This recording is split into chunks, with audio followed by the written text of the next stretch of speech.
We are. It looks like it. Yep, we are live. Mr. Glenn Morshower is in the house, and Glenn literally drove his car from the house he's staying on the compound that he's staying on. Drove to. It makes it sound like I'm one of the Branch Davidians. Take it easy. You called it a compound. I didn't. We're not filming in Waco, Ken. Take it easy. Yeah, I know you said one of the Branch Davidians. That is funny, dude. Although it's interesting because the film, is called Viridian, which is strikingly similar to Davidian.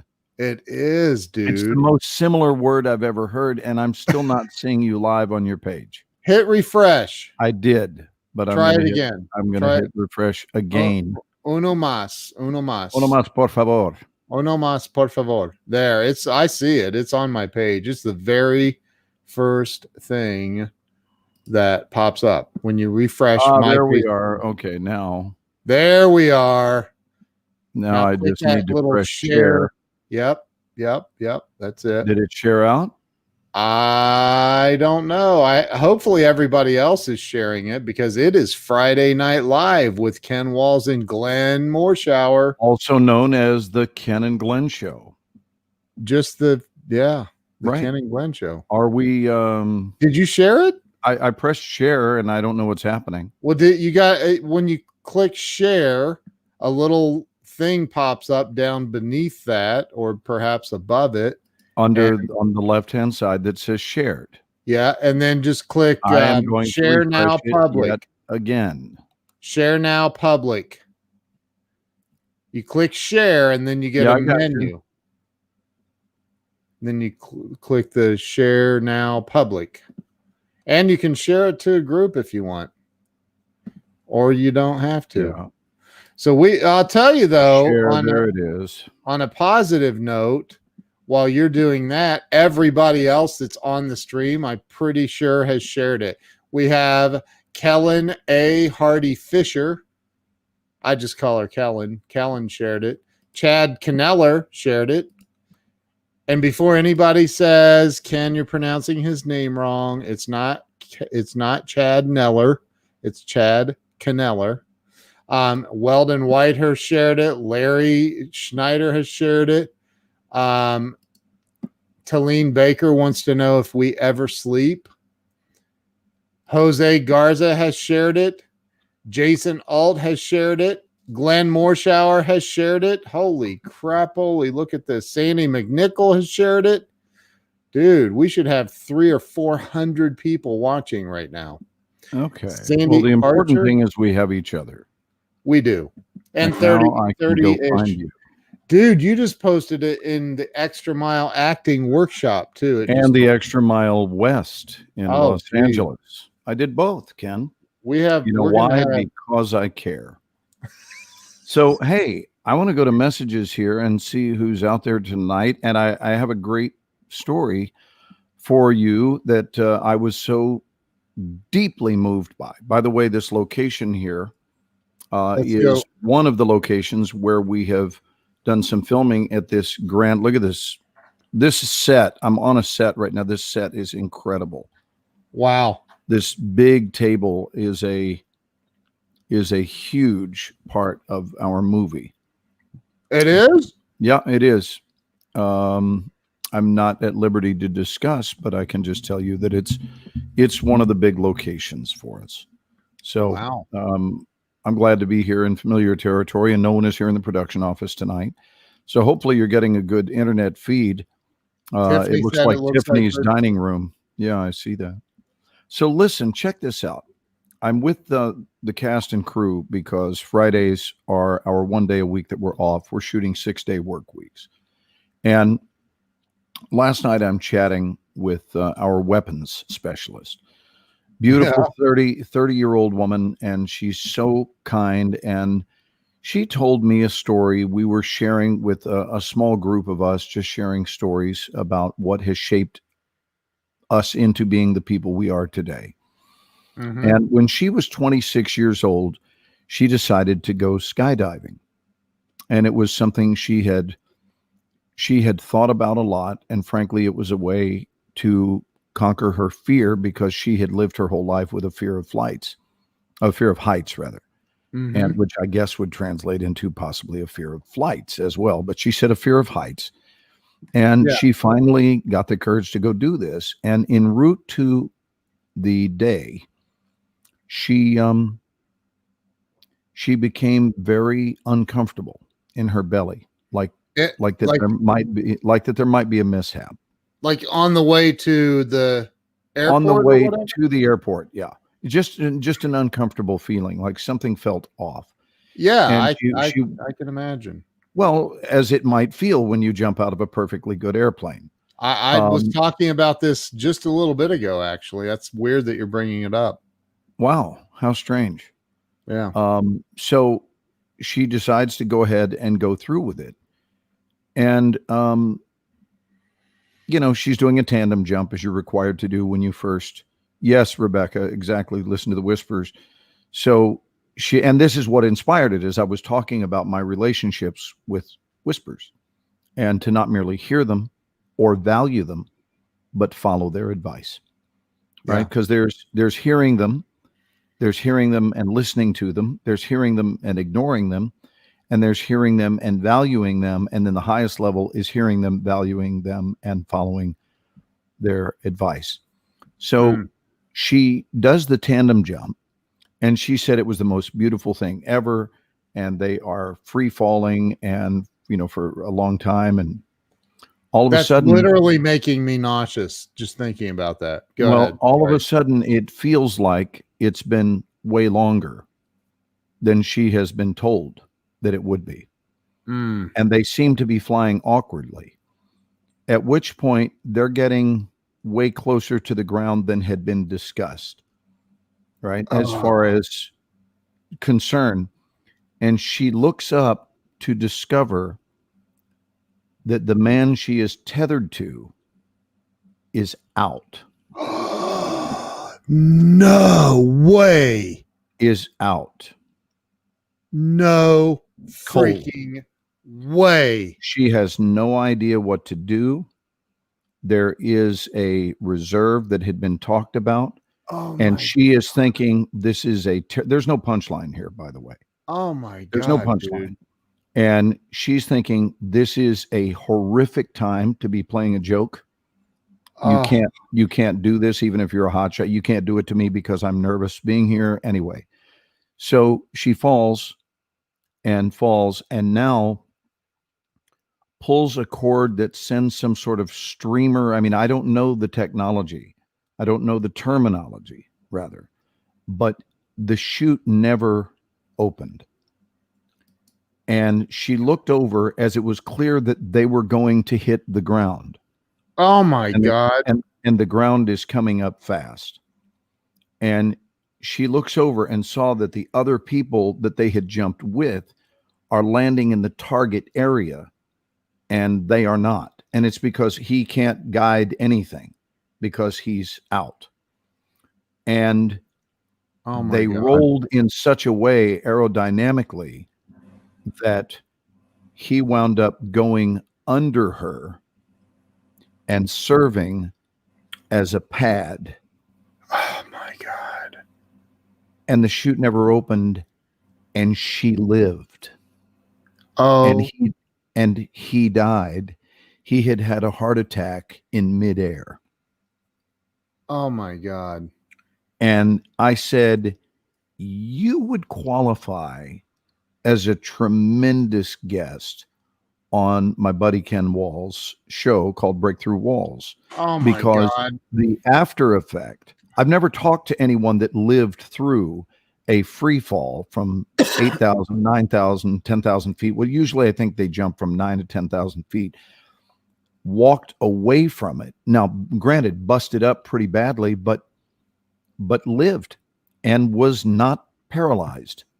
James says this is depressing AF. Wow. And of course, we all know that what James meant by that was, this is depressing, Air Force. Right? He meant Air Force. Air Force, right? Right. Yes. Dude, that is insane. I don't think he meant this is depressing, also funny. I'm pretty sure he meant as you know Yeah. what. Yeah. But anyway, Wow. don't you think you'd like to hear the wisdom and the flash of what's going through someone's mind as they're coming closer and closer and closer, and then they realize, here's Larry saying 10,000 to 14,000 feet. By the way, Larry, just for your own edification, I would prefer to not fall from either. To free fall into the ground from 30 feet, 20 feet. To free fall into the ground. I have an old saying, and the old saying is once you get above 2,000 feet, it doesn't change that much. I guess terminal velocity is terminal velocity. So she hit and frigging lived. And the guy who had died helped cushion her fall. So they turned and she landed on her back then with him under her. I guess, or sort of sideways. It wasn't directly like it was some sort of stunt pad, but the point is she walked away and he was gone, and they were able to ascertain what had happened. And so that's why he never responded. And she's yelling. She said she was yelling in midair, yelling in free fall. So what it has done to her ever since, in terms of her mindset approaching life, and that everything has been converted, which I understand on every level and agree with, there are very few big deals to her anymore. And the things that people get worked up about, she finds laughable because they're so not important. Dude. And she understands that the likelihood was that she would go away, and she knew that. She hated the thought that this is how it's going to end, and she lived through it. Did she, I'm sure you had questions for her. I mean, yeah. did she more, my questions were more about what it did to her mind. And I don't want to tell that story. I just want to set the stage so that she can be a guest either with us or just with you. Either way, man, I'd love to have her on. Holy moly. Yeah, that's amazing. So how's everybody? Hey, Weldon. Hello, Rebecca, Sandy. I'm still down here in Holden, Louisiana. Gabby, the resident. Let's not forget about says, I don't fear heights, I fear splatter. She changed. That's the girl that changed her name for you. I'm well aware. She's deeply devoted. And I was touched by it then. I'm touched by it now. Only now it's, are you ready for this? So your new name is, can you put it back up on the screen? Yeah. Your new name is Gabby Viridian. And we'll just change your name, Gabby. Your name, if anyone wants to know what was Glenn's last project, it'll always be Gabby's name. And it'll be a running joke. I think we should do it, Ken. But we have to do it with Gabby's permission. How do you, well, she has to do it. So I can't change her name. Gabby, it's Viridian. Viridian. Gabby. So Gabby Viridian. So it's Viridian. Viridian. Wow. Wow. Or we can make it Gabby the resident and Weldon Viridian. If Weldon wants to play along. I guarantee you Gabby already left. She's over changing her name. She'll be right back to join us. Gabby Viridian. And then it'll be a matter of time before you change yours to Ken the Dukes of Hazzard Walls. Or Ken Bo. How about Ken Bo Walls? Ken Bo. Kenbo. What's up, Kenbo? Fill me in. She missed it. She didn't hear all that. Oh, Lord. Well, we should leave her alone now. Go ahead. Tell her, dude. Well, Gabby, I'm down here in Holden, Louisiana, halfway between Baton Rouge and New Orleans. And the film that I'm doing is called Viridian. So we thought it was appropriate for you to change your name yet again to Gabby Viridian. And then you'll get a name change every time I get a new job. And when you go, here's the cool part, Gabby. when the movie comes out and you are watching the movie, you'll be able to say, A, I know that guy, Glenn, and B, I changed my name to the name of this movie because of that guy in this movie. Right. And then when you go back to the resident, she can go back to. Absolutely. And Gabby, you drop this one like a bad habit. Just drop it and forget about it. Dude, I interviewed a guy today, and I know your internet connection is questionable. Yeah, but when you have a chance, which may not be until you're driving back, I get that. No, I'll probably watch it from here tonight because I'm not in any hurry to leave. Oh, I have a joyously late call time to set tomorrow, and I've got most of my words memorized, so I got a little while to play.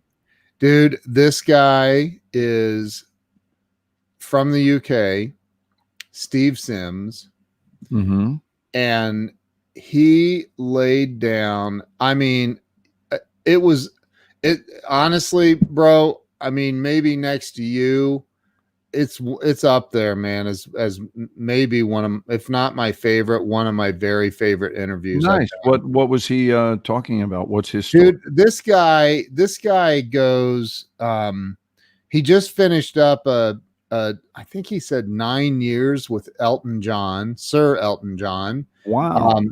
Not like hanging. I mean, he like, so essentially what he does, if I can even explain what he does, the extremely wealthy on planet Earth reach out to him and say, hey, can you arrange a party? Like he had these two that wanted to have dinner in a submarine type vessel at the wreckage, the bow of the Titanic.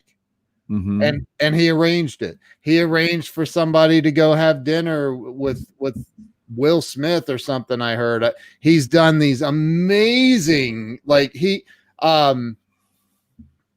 does work with Elon Musk and Sir Richard Branson. And I mean, dude, and just his delivery, the way he talks, and I took notes. First off, he said, so he makes things happen.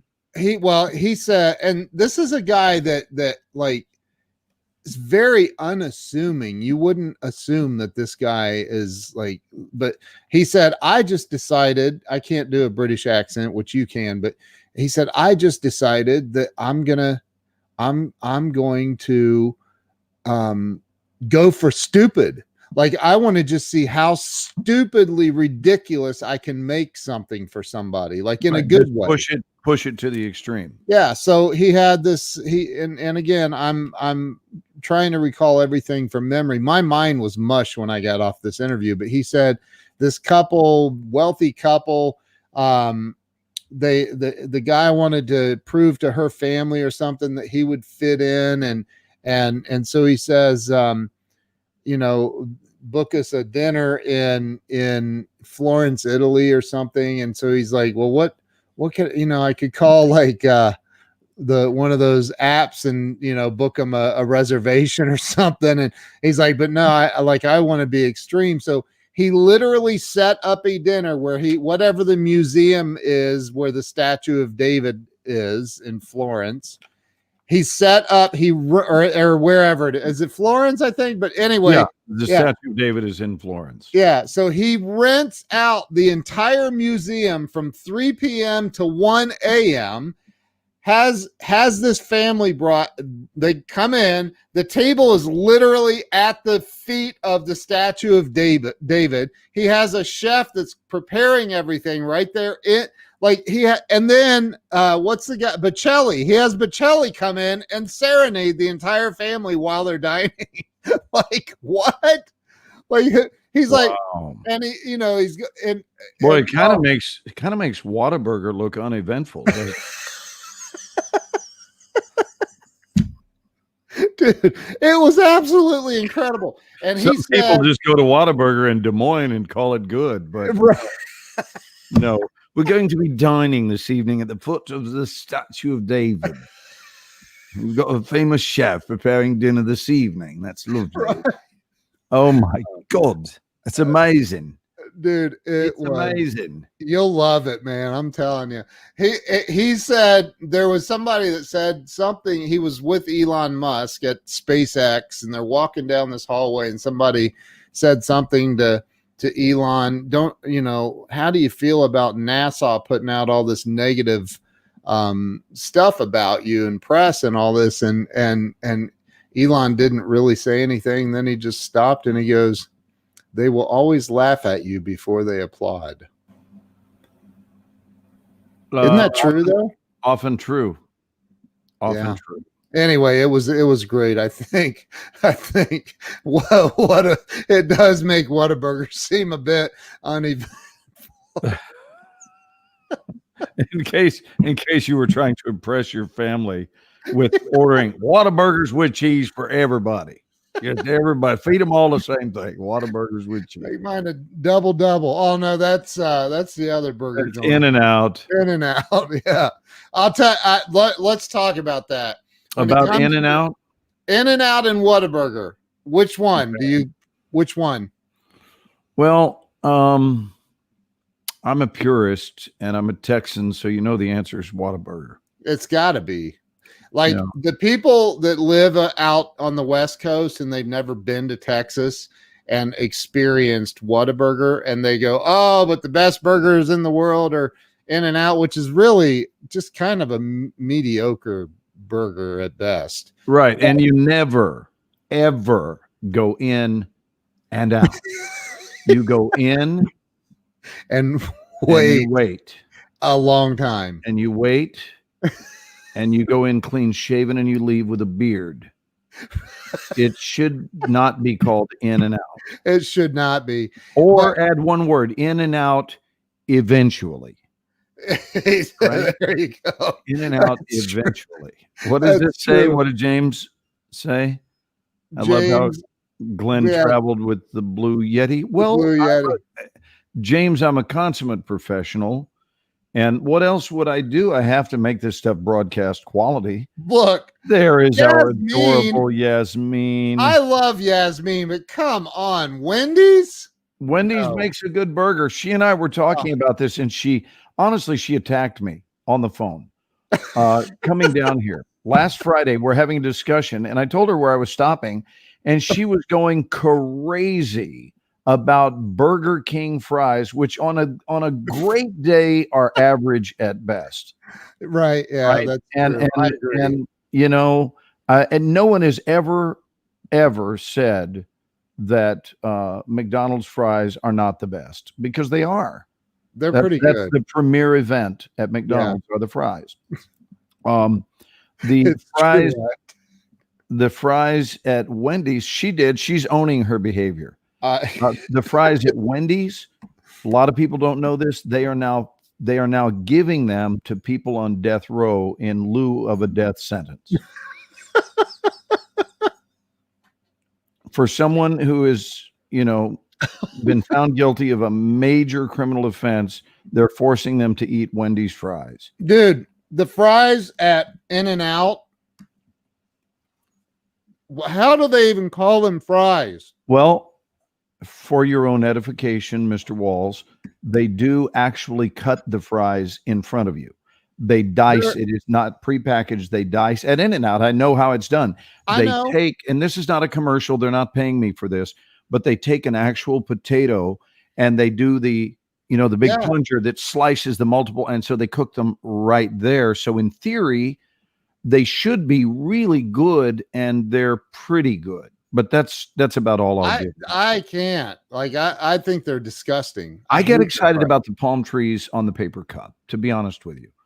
This is what I'm moved by. Dude, let's go back to Whataburger, because let's get some group participation, because we need to ask them to drop a 1 if they think such and such can. I mean, let's use your vernacular. All right. We need to know what the general consensus is on certain fast food items. Yeah, well, we're just going with 2 burger joints to keep it simple. Whataburger, In-N-Out, And to answer, you have to have had both. For Yasmin's sake, because she's playing along and she's a world traveler and she's chiming in from God only knows where. She's probably in Atlanta tonight. But appease her if you would, and include Wendy's in this. In this search. Wendy's. I mean, I worked at Wendy's as a teenager. Their headquarters is here in Columbus, so I'm a little bit over Wendy's. But okay, a 3. Okay, so who makes the best hamburger of those 3? And your vote is? Mine? Yes. Hands down, Whataburger. And I will say Wendy's with Whataburger in the middle. Oh, thanks for stopping by, Glenn. But that's the only one. That's the only thing I like at Wendy's is their single or their double, because all the other stuff. Oh, their spicy chicken sandwich is actually pretty good. Nate, yes, Five Guys burgers, outstanding. He's absolutely right. I forgot about Five Guys because there isn't one near me. Five Guys is, What is Joe Ingram's opinion on this? Joe says In and Out all day. No, but he said it doesn't count at Wendy's because the burger is square. Yeah. What if they came up with a slogan that said Wendy's, where the burger is square as are our employees? Okay. 4, we need to make you got to give them some instructions. Drop a 5 if you think Five Guys is the best. If you think Five Guys is the best burgers. So, she's tapping out. Yasmin, come on. I boycotted them after something. She boycotted. Is your phone ringing? Mine? There was a phone ringing. Oh. Nope. Oh, it was someone here at the production office. Oh, so Five Guys is from Joe is saying Five Guys. Yeah. So Sandy McNichol is a fan of taco smell. Who? Sandy McNichol loves taco smell. Where? I don't see Taco Bell. Where is it? I don't see her. There. Yes. Yeah. Yeah.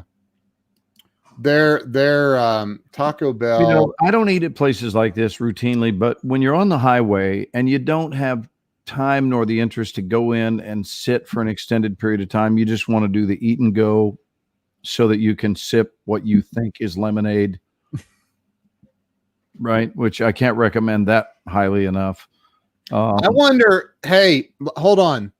Anybody that does not know the story that Glenn told about the lemonade on the way to the location that he currently is at, Holden, Louisiana. If you do not know, drop a 7. If you do not, well, I've thrown out Ken, at this rate, it won't be long before you're saying, drop a 238 if you would like to hear Glenn's story regarding what happened to him as a 17-year-old on his second set. No. Look, Gabby, the Viridian. Except there it is. It's VI. VI. Okay, so there's some people that do, and it's not even the Viridian. It's Gabby Viridian. Viridian. VIRIDIAN. Not the, just Gabby Viridian. Oh my God. Look, all of the 7s, dude. There are a lot of people that don't know the story. Oh dear God. Well, I got it. Hey, the thing is everyone's going to ask Gabby Viridian if she's Armenian. They will, because Viridian sounds like an Armenian name. Oh. So many of the names that end in IAN are, in fact, Armenian names. I know this because we have a home near Glendale, California, which is a huge Armenian population there. All right, so I'll tell them. You have homes all over the world, right? No, I have a home in Dallas and a home in Los Angeles. So. Oh, Gabby can't change it for 30 days. Oh, wow. Well, hopefully I will have replaced this with another job by then. Depending. I mean, I don't know what's going to happen to filming, and then we can go back to the resident. So what happened, the long and short of it is. No, tell the whole story, not the long and short. Tell the whole story. Okay. So I'm talking to Yasmin, actually, who just chimed in. I was talking with her when I stopped to get my first drink. And I'm drinking some iced tea. I had been drinking lemonade for about 2 hours from Dallas. And then I stopped, it ran out, but it was in a nice big plastic cup, and I'm getting thirsty. I've now been on the drive about 4 hours, and I'm in Alexandria, Louisiana. And I decide that I want to have some iced tea. And now I've been drinking the iced tea for a while, and then I realized that I need to, I don't know of a polite way to put this, I need to pee.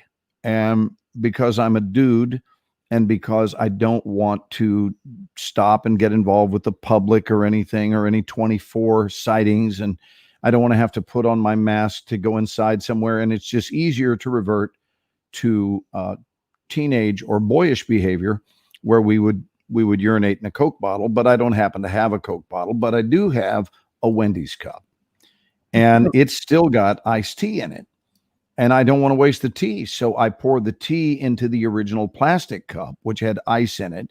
And that way I'm good to go. And I don't need to pee into my own nice product from my house. I can pee into a cup and throw it away at a later time.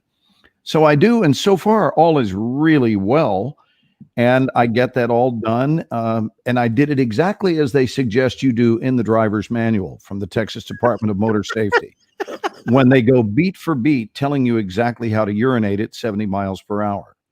And now I set the cup aside and I make a call to Ken, and Ken and I are talking for probably about 30 minutes. And I get very involved, very emotionally involved, by the way, during our phone calls. And I go back for a sip of what I think is going to be iced tea.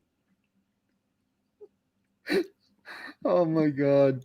And I actually took more than a sip. I took a gulp.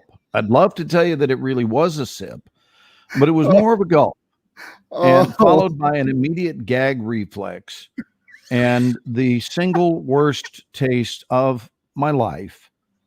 And meanwhile, Ken is just going on and on and on. He has no clue. He's just telling me stories. He's happy. He's carrying on. I'm about to pass away. And so I spit into the cup, and then used the tea that I had in the correct thing to swig, gargle, and spit more. And I did several of those, and I think I tuned back in and went, exactly, Ken, exactly. I know. That's so true. I don't have a clue what he's talking about. Oh my God. And then I started laughing, and I said, would you like to know where I've been for the last 3 minutes while you've been talking? So this is what friendship is about. Are moments like these. I think it's en route to being a Hallmark card. I got to be honest with you. Oh my God, dude. And hold it now, Glenn. I heard something going on, but I honestly thought, there was a lot going on. I was gagging on my own urine is what was going on. And young people, this is why you don't pee in the car. I think that's the lesson here, isn't it, Ken? Oh my God. Holy schmoly. That is. And with that in mind, which of these establishments makes the best lemonade?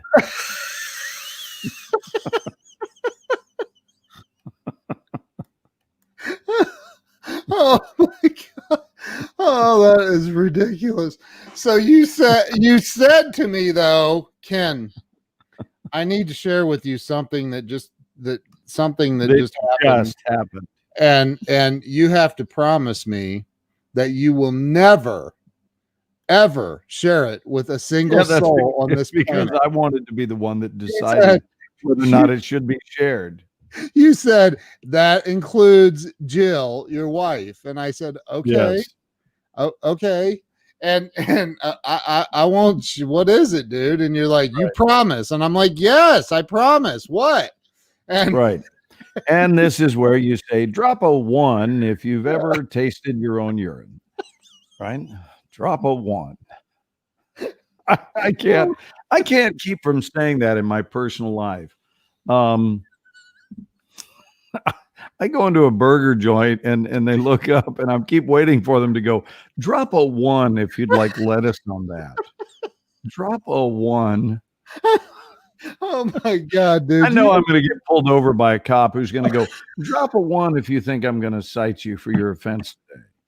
Drop a 1 if you think you were going in excess of 80 miles per hour. Look, Yasmin said my stomach is... Yasmin, when he told me, I was like, Don't make me turn you off. Wow. Wow. How quickly. I know. How quickly they get over their love for us. I just boom, man. You know, it's nothing. Oof. One error. One. Week after week, we've been devoted since April, not just for the Sunday night show. No. No. A couple of times a week. Of times a week, always presenting valuable content. One misstep, out. You got to watch Yasmin. I'm telling you. You got to watch Yasmin. What? What did the cop ask? What's that on your breath? Yes, ma'am. That's funny. And that's one of those moments where you actually hope you will get pulled over. You actually hope you'll get pulled over just so you can go, hi, Ken, hi. Oh how fast? Look, how fast was I going? How fast was I going? How fast? How many miles have you been following me? I am dying here. You guys suppose you'd like to have my driver's license. Oh my God. Do I have my registration? Oh my God. Oh, it's funny. Wow. God, that drinking pee from the cup gets the cop. The cop would be like, dude, just go away faster than you were going earlier. What if the cop walked up and go, sir, I need to see your driver. All right, I see the Wendy's cup. I understand. Just be safe out there. And he walks away. Just be safe out there. I can't continue to stand here and smell you, sir. Just keep it down. Keep it to a dull roar, if you would. Oh, dear Lord, have mercy. Oh, all that urea. Oh, now we're going to go scientific. So Yasmin was a nurse for a period of time. So you can't, you know, it's impossible to injure your collarbone when you're around her. It has to be your clavicle. You say, man, I bumped my knee. You bumped your patella. You know, it's really annoying. My leg hurts today. Oh, you mean your tibia? Oh, I meant my leg. How are your radius and ulna doing today? The femur in good shape, is it? Yeah, it's a whole science thing when you hang out with Yasmin. Oh my God. That is so funny. Holy crap. Drop a 1 if you know the name for this area right here. Don't say it, Ken. If you know what that area is called, drop a 1. I don't. Do not look it up. Do not Google. You are not allowed to Google search anybody. Well, that's no. Let's do a quick countdown, Jeopardy style. Do we know? Do we know what that's called? Okay, I don't see any ones. Have there been any ones? There's been a 0. I believe that's called your septum. Oh. I believe that is the septum. Can someone please look that up? SEPTUM? Well, Yasmin is still on here. We shamed Yasmin, is that the septum? You shamed her into staying. She was getting ready to turn us off, remember? You know, there's a part of the body that sounds like a musical instrument. This is not your vulva. This is not the vulva. Just so we know. To be real clear. Oh my God. Oh dear God. You know, and you're leaving a door wide open that I am not going to walk through. No. But it is available to be entered, so to speak. Wow. Wow. But the part of the body, drop a 1 if you know the part of the body that reminds you of a musical instrument. Anybody playing along tonight? There's Julie on the show. Oh my God. The answer would be the punching bag in the back of the throat, known as the uvula. Tell me that doesn't sound like a stringed instrument. It does. Just tell someone I've been playing the uvula for years. For years. Oh my God. Am I wrong? Oh my God. What?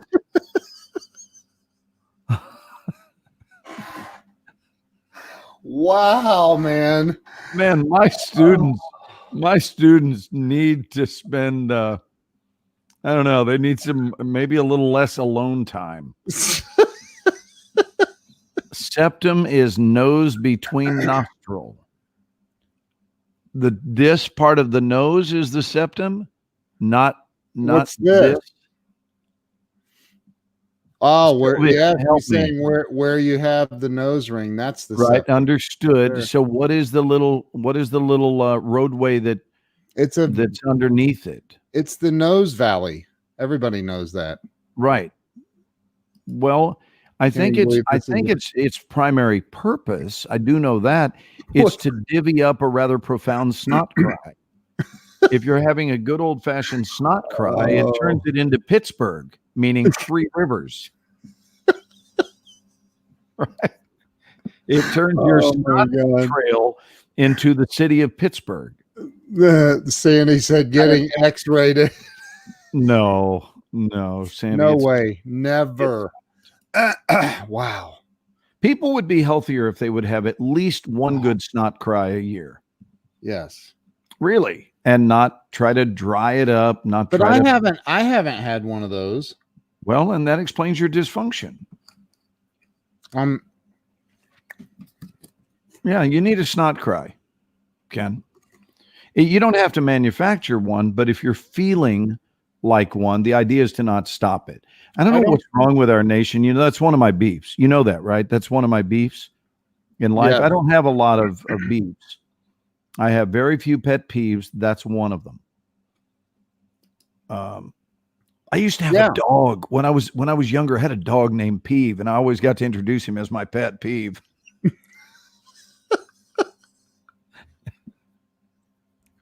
Oh my God. Gabby thinks when I think of Glenn, I think of lemonade and misplaced bologna. Look at Sylvia Wallace going at it. She knows. Thank you. The philtrum is the grooved space between your nose and your upper lip. Thank you. Well, I couldn't have been much closer with septum. So that's your septum, and this is the philtrum. Okay, so my question is... we cover it all on the Ken and Glenn show, don't we, Ken? We do. My question is, how in the hell does Sylvia know this? Maybe she's an ENT doctor. Ear, nose, and throat. I can hear Ridley Scott directing a movie going, I'm so moved by the young man's performance. He has a quivering philtrum. Look at that emotional quivering philtrum. Oh my God. It's insane. Oh, wow. It's Friday night, Ken. By the way, it's Friday, dude. Dude, I know. I got to tell you this, man. Oh, she looked it up. So Nate Martin is from, because I'm not streaming to Twitch anymore after we got those bot attacks. Remember those attacks? I'm not doing it. I'm just not doing it. I don't want to do I ever. I thought they were career ending for me, to be honest with you. Well, Nate is actually who's the one that always what's your name on Twitch? Remember the Twitch Hyena, yes. How'd I do, huh? Yes, you did great. Thank you. And he just told me a little bit ago. So, yeah, she looked it up. Sylvia looked it up. Yasmin is a terrible nurse. She doesn't know any body parts. But listen, our audience, I want to just comment that the Ken and Glenn show does not ever exist without some measure of learning. Right? There's always a takeaway on the Ken and Glenn show. And tonight it's, oh, look at this, Dr. Phil Trum. right. So maybe that would be a psychotherapist who teaches people that it's important to have a good old-fashioned snot cry from time to time. Right. Dr. Phil Trum. Wow. So what was your convo about earlier?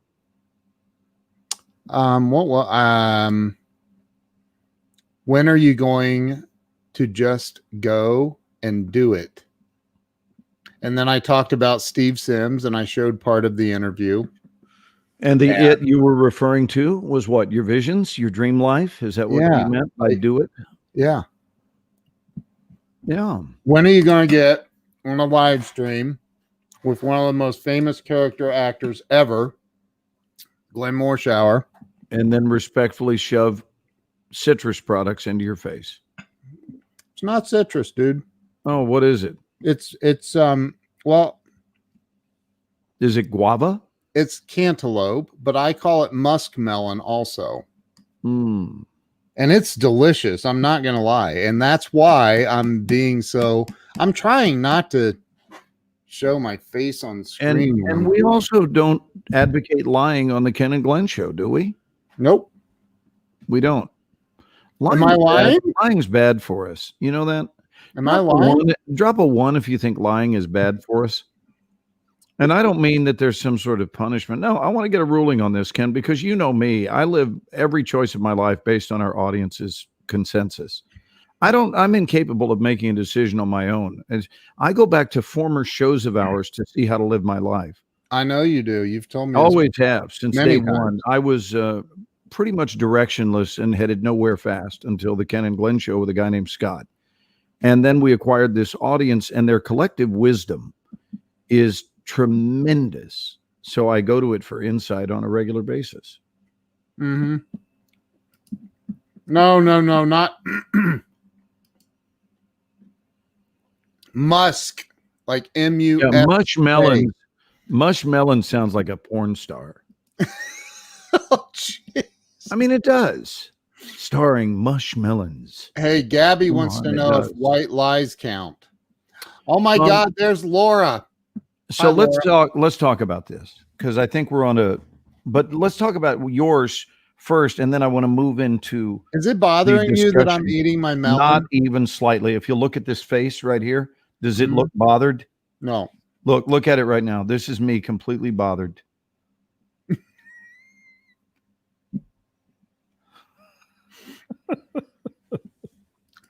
Musk, not mush. You got it. Yep. So sorry, go ahead. So I want to cover. I want to join in with your topic earlier, and I would like to transition into the general opinion about lying, because everyone I've known, myself included, have told lies, plural with an S, as in several. And I got to tell you, I have the highest commitment I have had in my life right now to not do that, including even the white ones. And the only reason is I think the white lies serve as a rehearsal for the more severe. And so in answer to, was it Sandy's question, who asked about white lies? Was it Juliana? Juliana needs some answers in her life. I'm kidding. She's the one that turned our show X-rated. I know, but she'll apologize for it because she's big on owning her behavior. No, she's awesome. I'm kidding. She is. She's been with me since I opened the studio. Long time friend. I've seen her in the class. But I want you to lead because you were. It was Gabby. Okay, so, it was Gabby. Part of what Steve talked about when I interviewed him today is that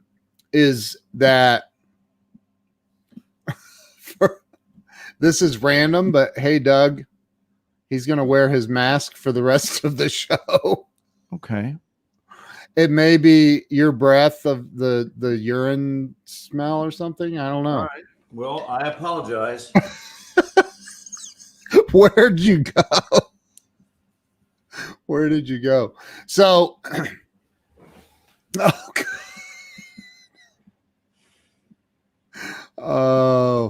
Oh, look what Yasmin says. What's that? Go Cowboys. Yeah, we can ignore the Cowboys. I'm a Steelers fan. So go Steelers. Look at there. Those two frames. It's a rematch of the Super Bowl. Dun, dun, dun, dun. I feel like we should have, what's the guy, what's his name? The announcer. Brad Sham. No. I mean, I know Brad. I'm talking about who else counts? Nobody else counts. The guy that talks on national television, the John Madden. John Madden. Oh, John Madden. Mm-hmm. All right. So are we going to talk about when are you going to do it? And let me hear your thoughts on that. Are we pushing on to lies? What are we doing? Because we want to provide value on this show, Ken. I think we've already provided with the urine story a sense of humor. We've provided a near-death story with the parachuting accident. Dude, the retelling of the urine story almost caused a near-death experience here for you and for much of our audience. I'm afraid that was oh my gosh, that was so. Steve Sims today. He left school at 15 years old. And here's what's crazy. He said, I was, his dad was in the masonry business, like they're, bricklayers and stuff like that. And, he said he was climbing up this ladder about 40 feet up, and he's carrying this sack of bricks up to the scaffolding. He gets up there, and he looks over at his dad. He said, and then I look over, and and up on the scaffolding, 40 feet up, I look over, and next to my dad is my uncle, his brother. And then next to my uncle are 3 of my cousins. And then down at the end is my grandfather. And he said, and my dad goes, put the bricks down and off, go get some more. And he said, he said it was a moment of clarity for me. I looked and I said, is this it? Is this the way it's going to be? Is this it for my life? This? And he said, at 10 o'clock, they have a tea break. He said, so we're all in this. He's like, and it's always raining in London. He said, or they're in East London. He said, and we're in this little, whatever he called it, and huddled together, trying to warm up, eating our bacon sandwich and drinking our tea. And he said, and I run over to my granddad, and I'm like, Granddad, did you ever think that at your age you would still be doing this? He said, and he probably should have socked me in the nose, right? And he's like, he didn't even look up for a minute, and he said, son, either quit today or tomorrow you will be me. It was the most powerful thing I've heard in so long, Glenn. And the emotion that he said, either quit today or tomorrow you will be me. Wow. And his dad fully supported him. And, he talked to his dad. He's like, I got to quit. I think I got to quit. And his dad's like, well, this is like a Tuesday. He's like, you'll finish on till Friday, and then you'll be done.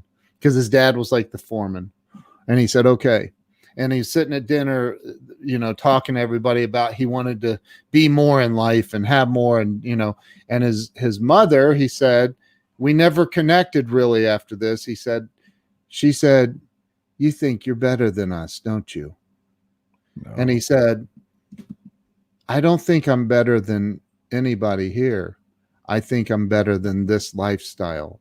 He said we were always poor, and he said I don't, and I'm butchering exactly how he said it. I know I am. He said I don't think I'm better than you. I think I'm better than this. Mm-hmm. And dude, which could be easily misconstrued to mean or feel like I am better than you, even though that's not what he was saying. No, right. There are a lot of people who would read into that. But I think the power of his grandfather, who had been a bricklayer his entire life, it sounded like, saying, either quit today or tomorrow you will be me.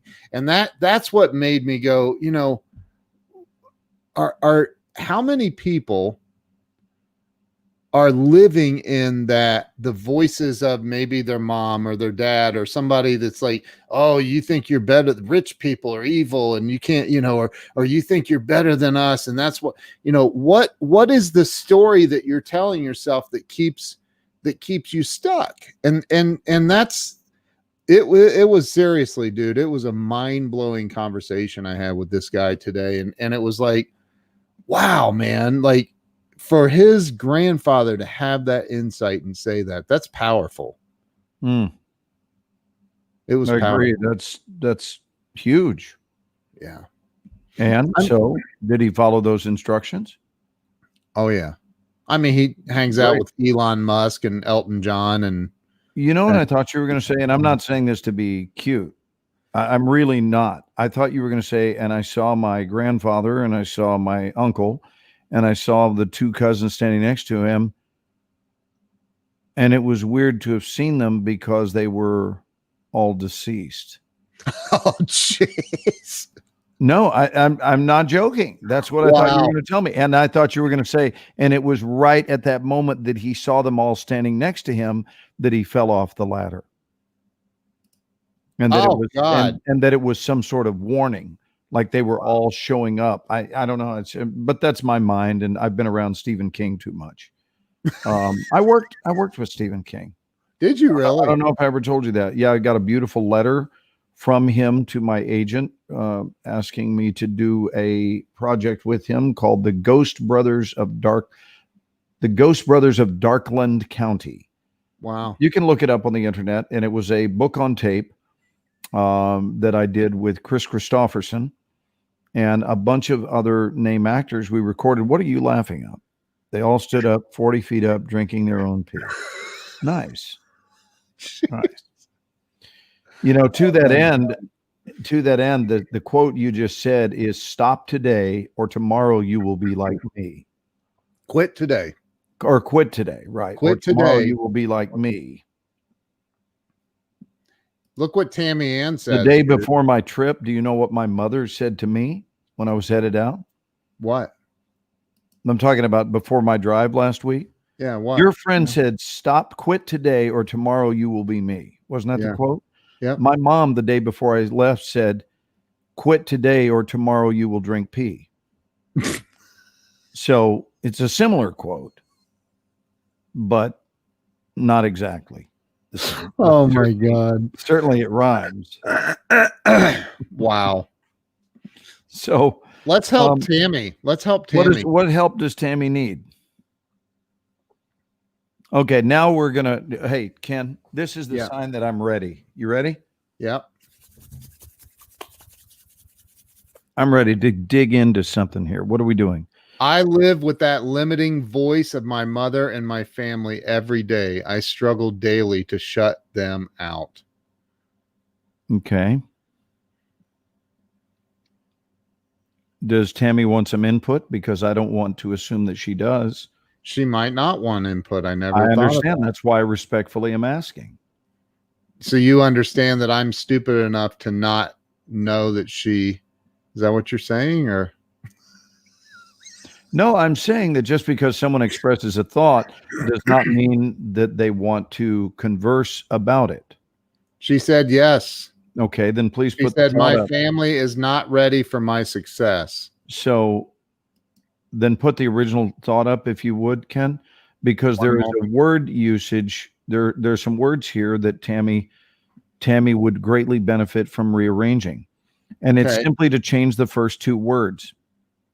to change them to I've lived with that limiting voice, not I live.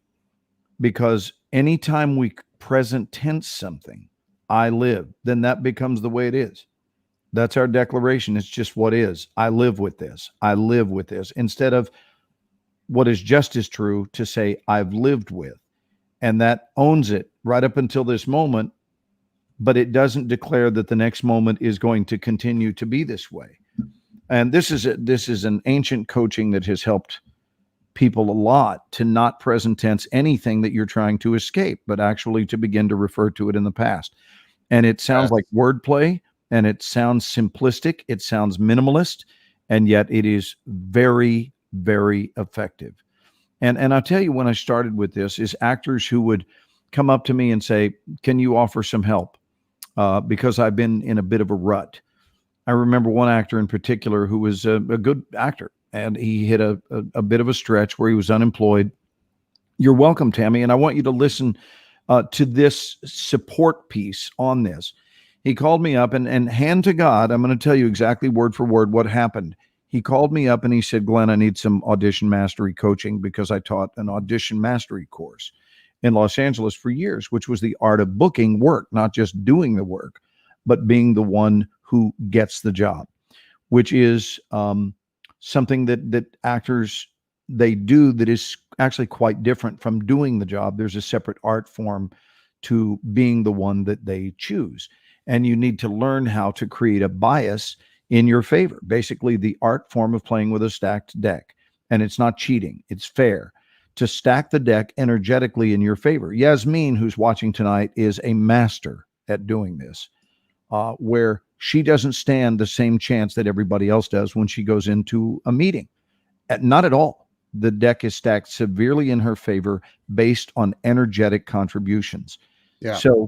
So this actor called me and said, I'm reading for a series regular tomorrow, and I have not worked in quite a while. It's the longest drought of my career. And I said, longest drought? Wow. What period of time are we talking about? And here's what he said, because I still smile about it today. He said, Glenn, in 4 months, it will be a year. In 4 months, it will be a year. Wow. That's a true story. Hello, Bianca. In 4 months, it will be a year. He did not say 8 months. And I went, wow, I think we've just stumbled upon the problem. And he said, what? I said, I'd love for you to repeat back what you just said to me. And he said, what? And I explained what it was he had just said. I said, do you realize you just said in 4 months, it'll be a year? Which means you're at the 8-month mark with projections that it's going to go on for at least 4 more.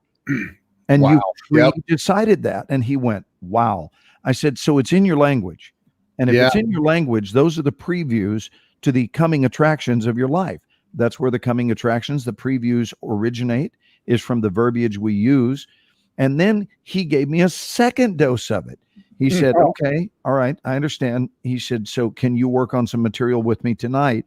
Because I've got a meeting at Fox tomorrow. He called them auditions, and I'd worked with him on accepting the term meeting because it's more on a level playing field than an audition, which is subservient in theme, and it connotes trying to earn the good opinion of others. In other words, proving oneself. And so we don't want to ever try to prove. We don't want to try to earn the good opinion of others. We simply want to be. We wish to share. We wish to connect. And that when you convert what others are thinking of as an audition, when you convert that in your mind to being a meeting, you can attend the exact same event that other actors are attending. Your name can be on the same sign-up sheet that theirs is, and yet they are attending an audition. You are attending a meeting. And the support piece that I offer there is, if you were getting married this week and you would never cross paths with your in-laws to be, this coming week before the wedding, they're flying in the day before, would you like to meet them or audition for them? Ironically, Tammy just got engaged. Wow. And so people get that there's a big difference between meeting someone and auditioning. So here's what this actor said. He said, I've got an audition. I said, a what? He goes, I'm right. A meeting. I've got a meeting tomorrow because, my job is to only bust people who wish to be busted. Right. If they wish to be busted because they have succumbed to traditional usage of language, if they're practicing any kind of self-defeating habits and they want help with that, I only do it if someone wants the help. Otherwise, you can become quite annoying to people with your positivity. And people will tell you to hit the road with your positivity. So that's not fun. But at any rate, he said that I'm going in tomorrow for a meeting, and the role is a series regular role. And the problem is that it's at Fox, and I always screw things up at Fox. And I said, bingo. Oh. And he goes, what? And I said, you just told me you always screw it up at Fox. He goes, yeah. I said, so why are you going? He goes, well, I'm going because it's a series regular role if I book it. I said, but you can't book it if you've told me you always screw it up at Fox. Translation, there will never be a time you don't screw it up at Fox. Listen to your own words. They are operating as a command in your life. You have pre-decided that you always screw it up at Fox. Correct me if I'm wrong. Tomorrow is part of the equation of always. Yeah. And man, it got quiet. And he went, my God. I said, you've given yourself a rather grim forecast. So can you just shake the etch-a-sketch of your mind and of your tongue and start with a new sketch, start fresh, and just decide that things go well for me? It's an affirmation that is beautiful to reframe things. Just those 5 words, things go well for me. Not, I hope they go well for me. Not, I wish they would go well. None of that. Just things go well for me. And that is an affirmation that can be said in the midst of what appears to be a stormy chapter of life. That even if it appears to be chaos and confusion and overwhelm and disruption and uneasiness and discomfort and all of those things, the affirmation, things go well for me. Because the deal is, it ain't over. It ain't over. It's still going on. This whole life gig, if you're breathing, it's still going on. And I think that you're so right. It's the conversations that people have with themselves. Yes. Wow. So that would be what I would offer you. By the way, he booked the role. That's the moral of the story. He did book the role, and he brought an end to his, in 4 months, it'll be a year streak. So it stopped at 8 months, all because of a mind that was redirected. So you can refer to how things have been, but unless you're affirming positivity, it's probably not in our best interest to affirm the awfulness of things as though they're still going on. It's still going on. Nice, Martin. If you're breathing, it's still going on. That's awesome. Here. Yeah. Tammy is saying thank you.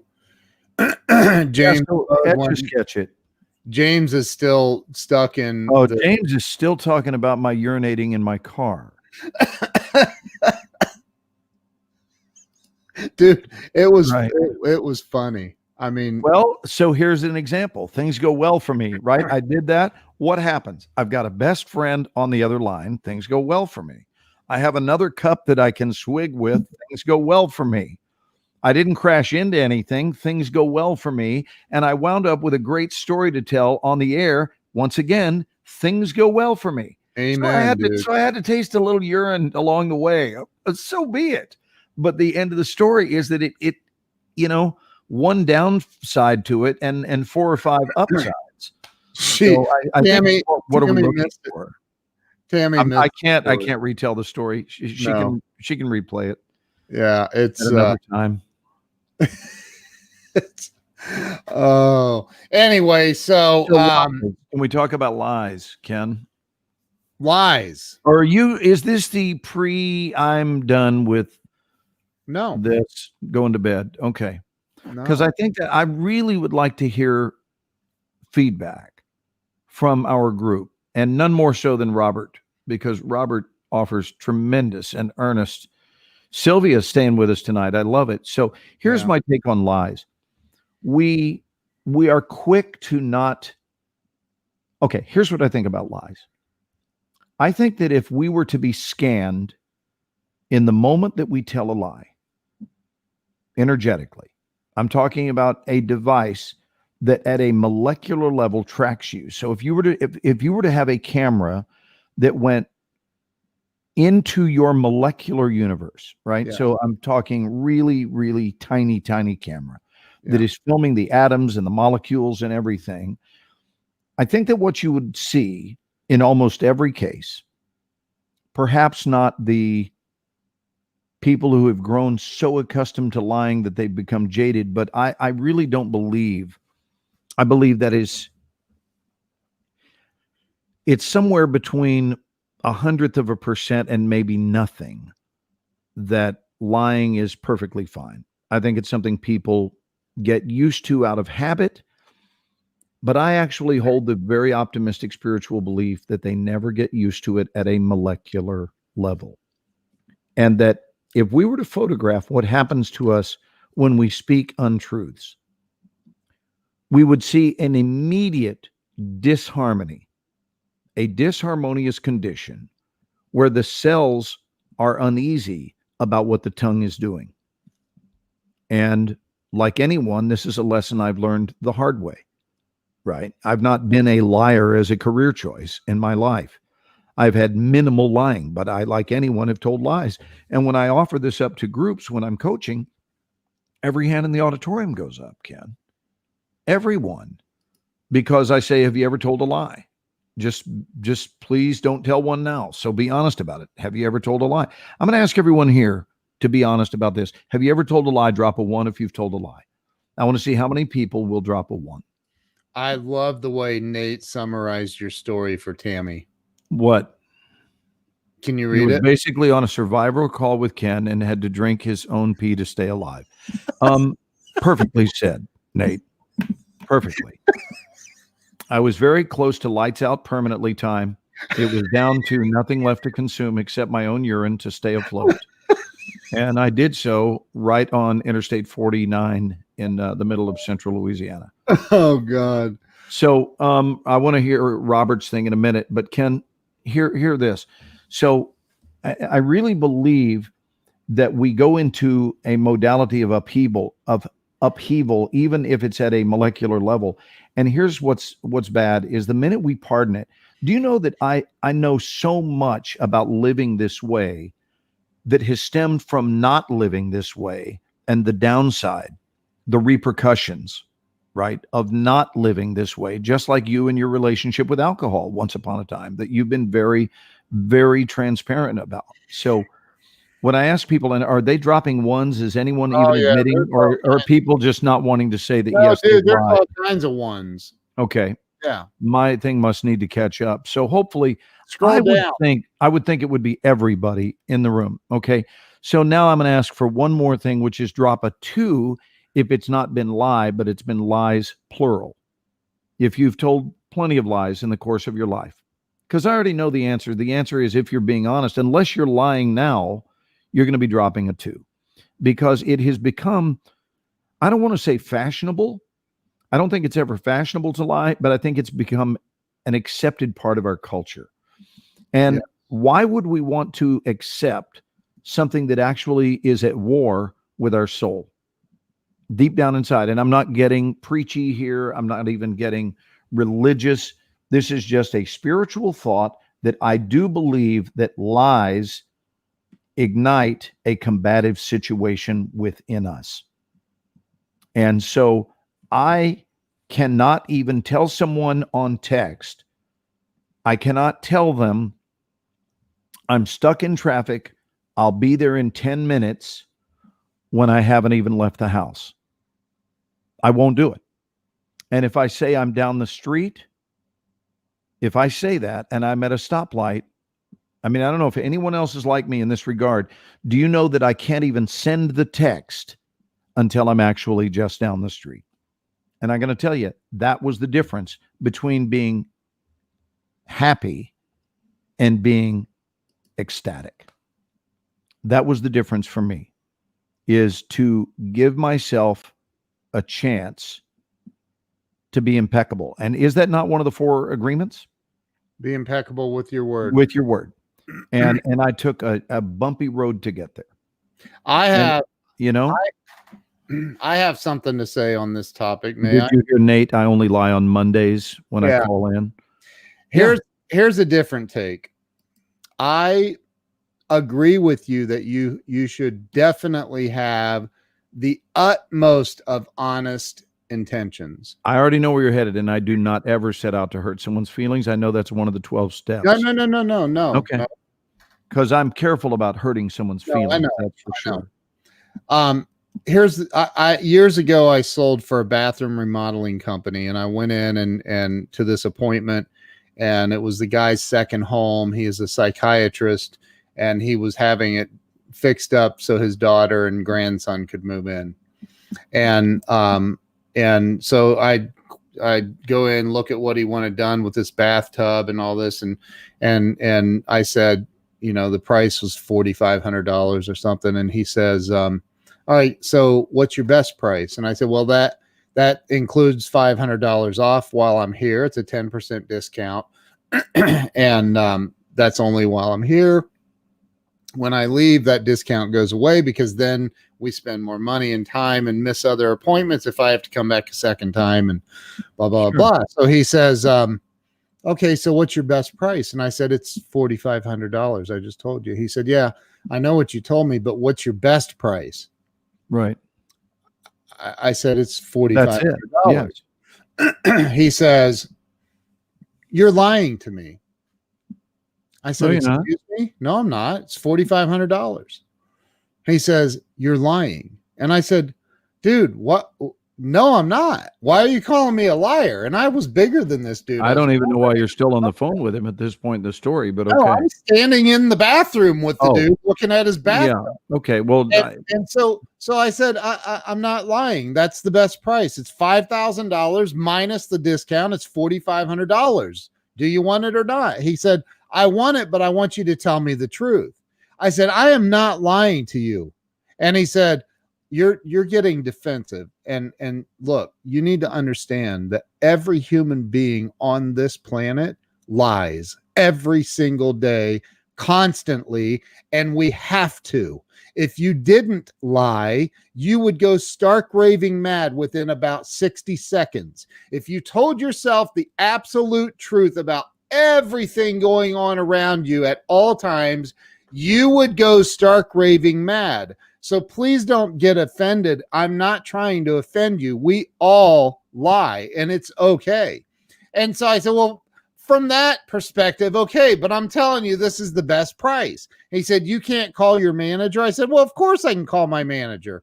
He goes, will your manager give me a better price? I said, no. He said, how do you know? You haven't called your manager yet. I go, oh my God, dude. Okay. And then the manager gave him a better price and made me a liar. Right. But here's the thing. But I don't think that's lying, Ken. I think you were, I say there's a huge difference between telling a lie and setting a boundary. You set a boundary. You told him this is the price, and he was being a bully and a bit of a butthole to keep pushing and pushing. And he called you a liar. To me, that's game over. I know. So, if somebody were to, if you were hanging out somewhere and some dude walked in with a gun and said, all right, everybody in this room, if you've accidentally taken a sip of right, if you have, I'm going to shoot you right now. Right. You would lie. Damn straight. And damn straight. And let me say that the difference being the person has created a circumstance that they have no right to create. Therefore, all ethics and so forth are off, because I have far greater interest in living in this world, and he has no right to shoot me. He has no right to do that. Amen. So what about this? And this is the biggest point, and that is this. When you were 16 years old and you got your very first movie. Yeah. What was the name of the movie again? Drive-In. Drive-In. When you went for your first meeting to see about getting this part, which was for me an audition at that time. Okay, it was that's what I called them at that time. Yeah. So you went to this audition, mm-hmm. and in your head at 16 years old, you're going to audition for a movie. There is absolutely no way that you had all of the confidence you have now. No way. God, no. So on your way, I had less confidence, but more hair. Right. It's interesting of that. So on your way though, we're talking about Tammy changing the way that she's talking to herself, right? mm-hmm. Mm-hmm. Talking about, and even if you don't necessarily completely believe it yet, those positive affirmations, those changes in the way that you talk to yourself can be construed as you literally are, you have to lie to yourself to get. I'm not saying go out and tell lies, dude. That's not what I'm talking about. I don't hear that from you at all. I'm talking about like when you were 16 years old, you're headed to that audition. You know you're not the best actor in the world yet, but inside you're having to tell yourself, I got this. I'm going in. I got this. And so are you following? Are you picking up what I don't know that it's an appropriate analogy, Ken, because I really felt suited for that role. I felt ready, and I felt like I would book it. I mean, I'm just being honest with you. That's you. Okay, that's you. Right. But I'm not being difficult here. No, I know. Okay, but I think you're right. I think there are circumstances where if you told everybody, when someone says, do I look fat in this? I'm not using the word to be ugly, but if someone says that, you don't want to go, yeah, you really do. I mean, what a great way to crush somebody's feelings. Right. I think you can answer that differently and say, I think you've got better options. And that's if you know the person really well. Right. And you're asking for trouble if you don't look good in something, and then you're asking someone's opinion because you're asking them essentially to lie to you. Right. So I'm not looking. I'm talking about the lies that you don't have to tell. That when you're so then the question becomes, before you engage behavior, the question becomes, am I going to have to lie about this? Right. And that's a litmus test. Yeah. Of, is the experience, is it so worth having that I'm willing to pay the emotional and spiritual toll on having to be deceptive? This is the shelf that I'm on right now. No, and I get that. But the truth is, like, and I'm sure you've seen the Jim Carrey film with Liar Liar. Oh yeah. It was the next to the last film I saw with my dad. I remember it very, very well. And it just pained him. He couldn't tell a lie. And it was very funny. Yeah, Jim Carrey. Yeah. But it was really, really good. But I guess what I'm driving at is that, for example, with my students, here's a great example. And you know this because you've seen me in class. I don't ever tell a student of mine that their work was great when it wasn't great. Right. I don't do that. You don't. And when someone sends me a demo and says, tell me what you think, I tell them what I think. Yeah. So don't send me a demo reel of your work if you want me to lie to you and tell you that it's wonderful, because I do them actually a disservice by telling them that it is stellar. It's one of the greatest things. I've seen demos that were sloppily put together where the camera work was out of focus. And I very clearly stated, I thought your edits were amateurish. I thought the camera work was sloppy, and you would be better off to not use any of this footage. Go out and shoot something new, create your own content, do what you have to do so that you can have something you're proud to put your signature on. That is helpful information. Because anytime we sanction something that we know will do someone more harm than good in the long term, you have done them no favors whatsoever. And someone does a scene in class, I will tell them what worked about it and why, and I will praise them till the cows come home when they nail a scene.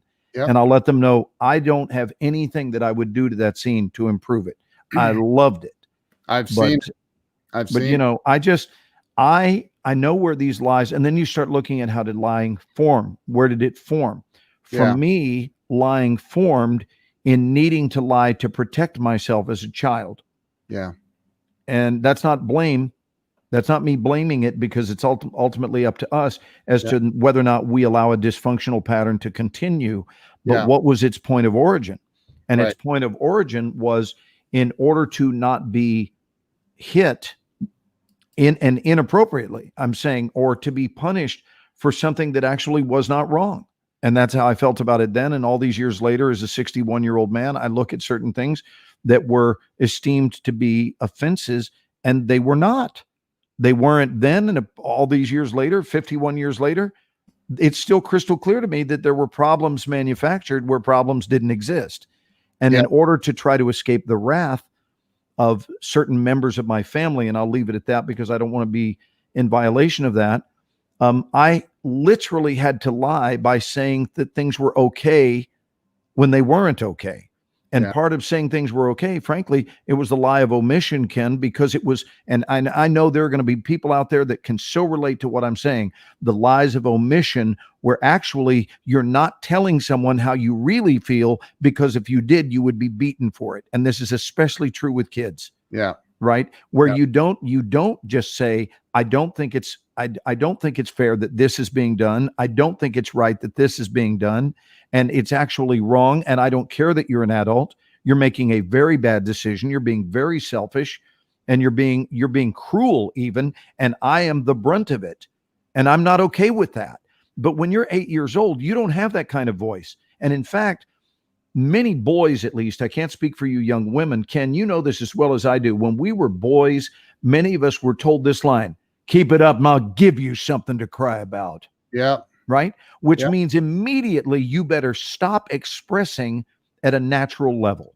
Yeah. So the very normal feelings that you're feeling about this abusive behavior, you're now doing it. And if you emote normally in a healthy manner, now there's a second wave of punishment for that. So it actually creates within you a false persona that will adjust itself around other people's needs. And you learn to become a chameleon for the sake of others. I am not alone in this. I have known many people. Yep. Many people like this. And if this brings up anything for anyone, please share your story if you want. I'm curious. What is James saying here? Can you tell us how you met Glenn again? Not sure. Us, Ken. It was a hot summer night. I'm kidding. It was no, it was in March. Was it March or February? Yeah, it was March. March. March, and first week of March. It was a live stream or a Zoom meeting or something, and you were speaking there, and I was invited into it. And I think Bob Donnell said you guys have got to meet, and so he created the bridge. That's for it. Us. And Joe Ingram had tried to connect us prior to that. Excuse me, but you were filming, I think, at the time in Atlanta. Excuse me, and but anyway, we met. You were talking about you didn't know how your acting school was going to survive because of COVID and the shutdown and everything. And if I recall, I said, no, I know how to help you get it all online. And then I think that next day or two or three, we worked on it and we were off and running. And then you and I started our talk show, and we really connected. I'll never forget. Like, I was in awe the first time I talked to you, and I am every time I hang out. I thought you were in Marion the night. No, I was in awe that night. Is that in Ohio? It's literally not even on this planet. So I was in complete awe. And then you were like, well, here, I want to get you my cell phone number. And I was like, okay. And then, you're like, call me. And I think we talked on the phone that night. Yeah, we did. In fact, we did. And we talked for like an hour and a half. And you shared some stuff, which you've shared publicly. So you shared some stuff about your brother, and I shared stuff about me. And my brother it had been a year since he'd passed away when you and I met. Yeah. And so we just really connected, I mean, I don't even know, it was 2 weeks later, maybe you and I did a bunch of live streams together. Like every night we were doing live streams, and it was like 2 weeks later, maybe 3, you called me up one day and you said, Bud, I want to do a show with you. I'm like, oh, cool. Yeah, you can be on my show. And you were like, no, I want us to do a show. I want to, you said, and I'll even give you top billing. And I said, I don't even know what that means. Like, and I said, well, you already are on the air, so it should be you first. And it also has a better rhythm. The Ken and Glenn. You don't slow them down on the GL. Glenn, it takes too long. Just Ken and Glenn. Can we highlight some of these comments? There are a lot of them out here. I know Robert's saying stuff, and I think it did bring up some things. Yeah. Yeah, we did become best friends. I want to see some of the stuff about lying, because, we learn to lie in order to not crush people's feelings. And then all of a sudden, here's the problem. They're not thinking about the feelings we crush of our own when we're asked to be inauthentic on someone else's behalf. Well, or to basically not say, hey, this hurts, or this is wrong. But there are times, and you brought up, and Jeff Foxworthy, I think it was Jeff that said, he said, you can't always tell the truth. He said, my wife walked out one day and she goes, honey, do these jeans make my butt look fat? And he said, no, those jeans don't make your butt look fat. Your butt makes your butt look fat. In fact, them jeans are doing everything they can to accommodate it. Right. Trying to make it not look that way. No, but you got it right. You got to, there is here's the thing. Seek out the company of people you can be straight with, and let that be your inner circle, and make that be an inner circle requirement for membership. Have that boundary. Yes. That in order to get into the inner circle, it's people who don't bullshit one another. They just don't do it. And it is an agreement within the circle that, are we going to lay down our swords? Are we going to lay down our trash? Are we going to lay down our lies, our nonsense? And so there is a special requirement for membership to the inner circle. Yeah. And that way, once somebody is in, you don't play games with each other. That's right. And here is what stops what doesn't exist in the inner circle. I'm letting people know what inner circle membership is with me. You do not write scripts for people anymore. I wrote a chapter about it in my book called Script Writing, and it is people, and it's all nonverbal. They're not literally writing out a script, but you'll find if you look at your relationships, and I'm going to actually offer this as homework to people this week. Look at how many relationships you have where you are actually performing their script. You're performing their script, which means their set of behavioral requirements so that you don't rock the boat. And as long as you continue to be who it is they have scripted you to be, then everything's copacetic. And the problem with that is that you are the one who pays, who catches the brunt of it. You are the one who is in sacrifice. And so I say the healthier choice is to be, we've all heard the phrase, to thine own self be true. Yep. By all means, to thine own self be true, and surround yourself with the people who support you in your truth. And they would rather you tell your truth than you have to lie in order for everything to be good between you. I don't think that's an indicator of a healthy relationship when both people require the other one, or rely heavily upon the other one to fabricate stories right and left all the time to maintain the peace, because then the relationship itself becomes a lie. Yeah. That's not even a real relationship. That's a fabricated relationship based on your inauthenticity meets someone else's inauthenticity, and together, collectively, they create the equivalent of an inauthentic relationship. And there's no room for truth there. And it's a joke. And there's no one more guilty of this, Ken, than family systems. Families have been doing that to one another for years.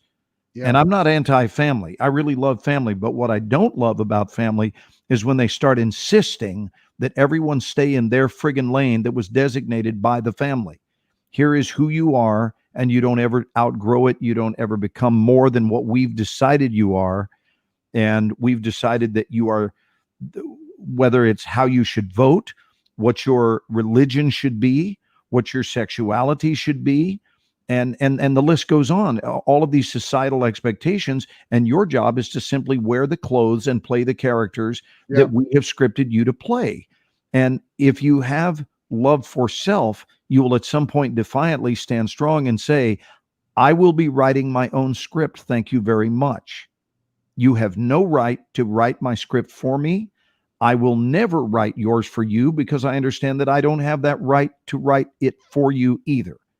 So I want to address what Ernest said here. So, and this is just this again. There is, you have to use discretion. Discretion, I agree. When I say that, there is a difference between telling the truth or a lie and expressing your opinion openly when it's just your opinion. And when nobody asks for it either. Right. When nobody asks for it. And so now if there is a, I mean, if somebody came, I'm trying to think of an example, but if one of my neighbors came, knocked on my door and said, who do you support in the election? And I'd said, none of your business, because that's how I would answer. Well, that is the truth. It is none of their business. It's none of their business. Just because they ask doesn't mean you owe them that response. Right. And if they kept pushing and pushing and pushing, well, then you get to make the decision. Do I tell this person who has now clearly irritated me the truth, my truth, or do I tell them to piss off and shut the door? In my case, I would probably say, piss off, get out of here and shut the door. So, I mean, you have to use discretion. I think, if you were bluntly honest with everyone about everything, I don't know if that would well, hang on, Ken, I'm going to ask you something as a friend that I have never asked you in all the time we've done shows together. Okay. You ready? And it's not a joke. I really mean this from my heart. I'm going to ask you one at a time to go back to the beginning of where this part of the thread began.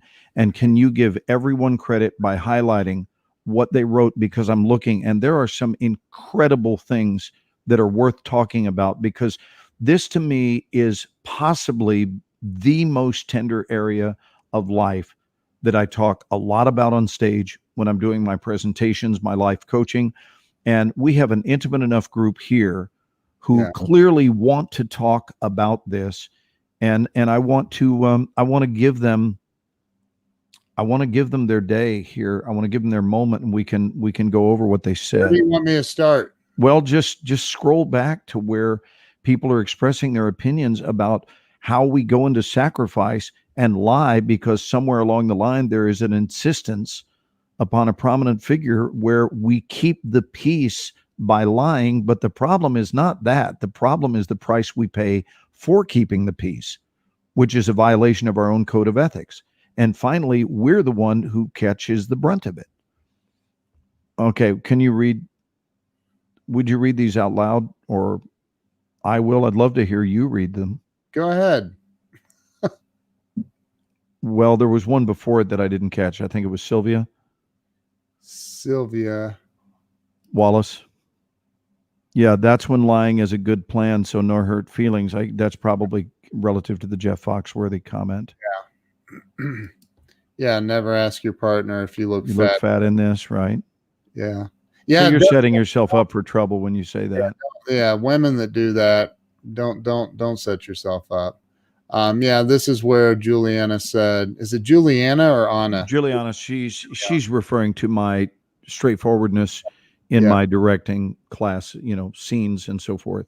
Robert said he when a friend asked about the paint job he did on his ex-wife's car, that's when he discovered I had a very discerning eye. So he was honest. Sylvia says that's awful to be spoken to like as a child. It's very abusive. I agree 1,000%. Yeah. Ernest says you're drawing out some old demons. Well, so be it. Right. Sometimes they need to be drawn out. Young girls go through some of that verbal abuse too, and she's right.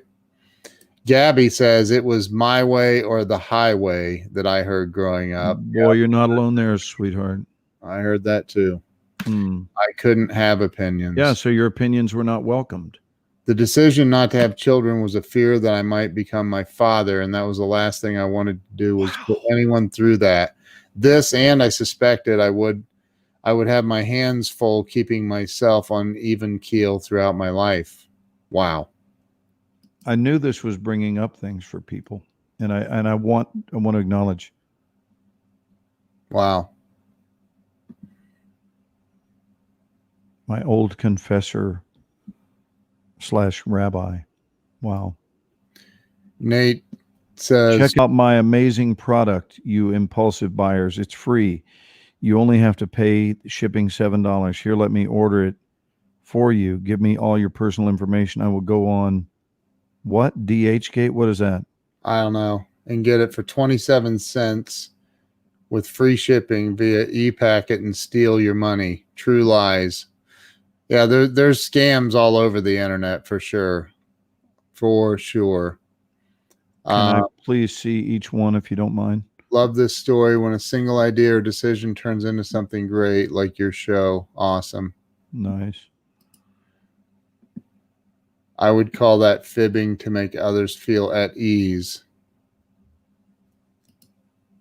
James. Yeah, but after a while it adds up. That's my problem is after a while it adds up. And you look in the mirror and you say, why am I always in sacrifice? Yeah. Why am I the one that has to bend? Why am I the one that needs to adjust what I say always when people are not returning the same courtesy in my direction? It's a big sacrifice. Yeah. What was the one of generally speaking? I'm sorry. Generally speaking, perhaps nature is to be as truthful as one can be. Well said, Sandy. I have a friend in recovery he always says, I'm as honest as my dishonesty allows me to be. Interesting. Do you know that I have gotten out of tickets by overestimating what the cop told me? Really? Really and truly. When he said, you were doing about 68 in a 55. And I said, I think it was more like 73, to be honest with you. I mean, if we're going to call a spade, let's tell the truth here. And have them going like, blah, blah, blah, blah, like what? What? 70. You are rare, man. Have a nice day. The opposite of what most people are trying to say. I'll be honest with you. I think it was more like 73. Wow. Yeah, I have had so many tickets that they were not lies, that beautiful things occurred conversationally. And the next thing I know, I was sent on my way. Tammy, straightforward is the only way. I'm closing on a Newport Beach house next week with friends I only met on Facebook, but they said, I know you will never BS us. So that's why we chose you. Hallelujah. Yeah. Tammy Ann, that's beautiful. Some of these comments only go back. They're referring to context that I have no idea what they're. Well, I do. When he said soul draining, and I was just talking about it. When we're the ones who continue to alter our story for someone else's, so that they can, Sylvia says, she said, not good walking on eggshells. I agree. Actually, I think your misstep was more accurate, Sylvia. I think it's not God walking on eggshells. Yeah, right. You're right.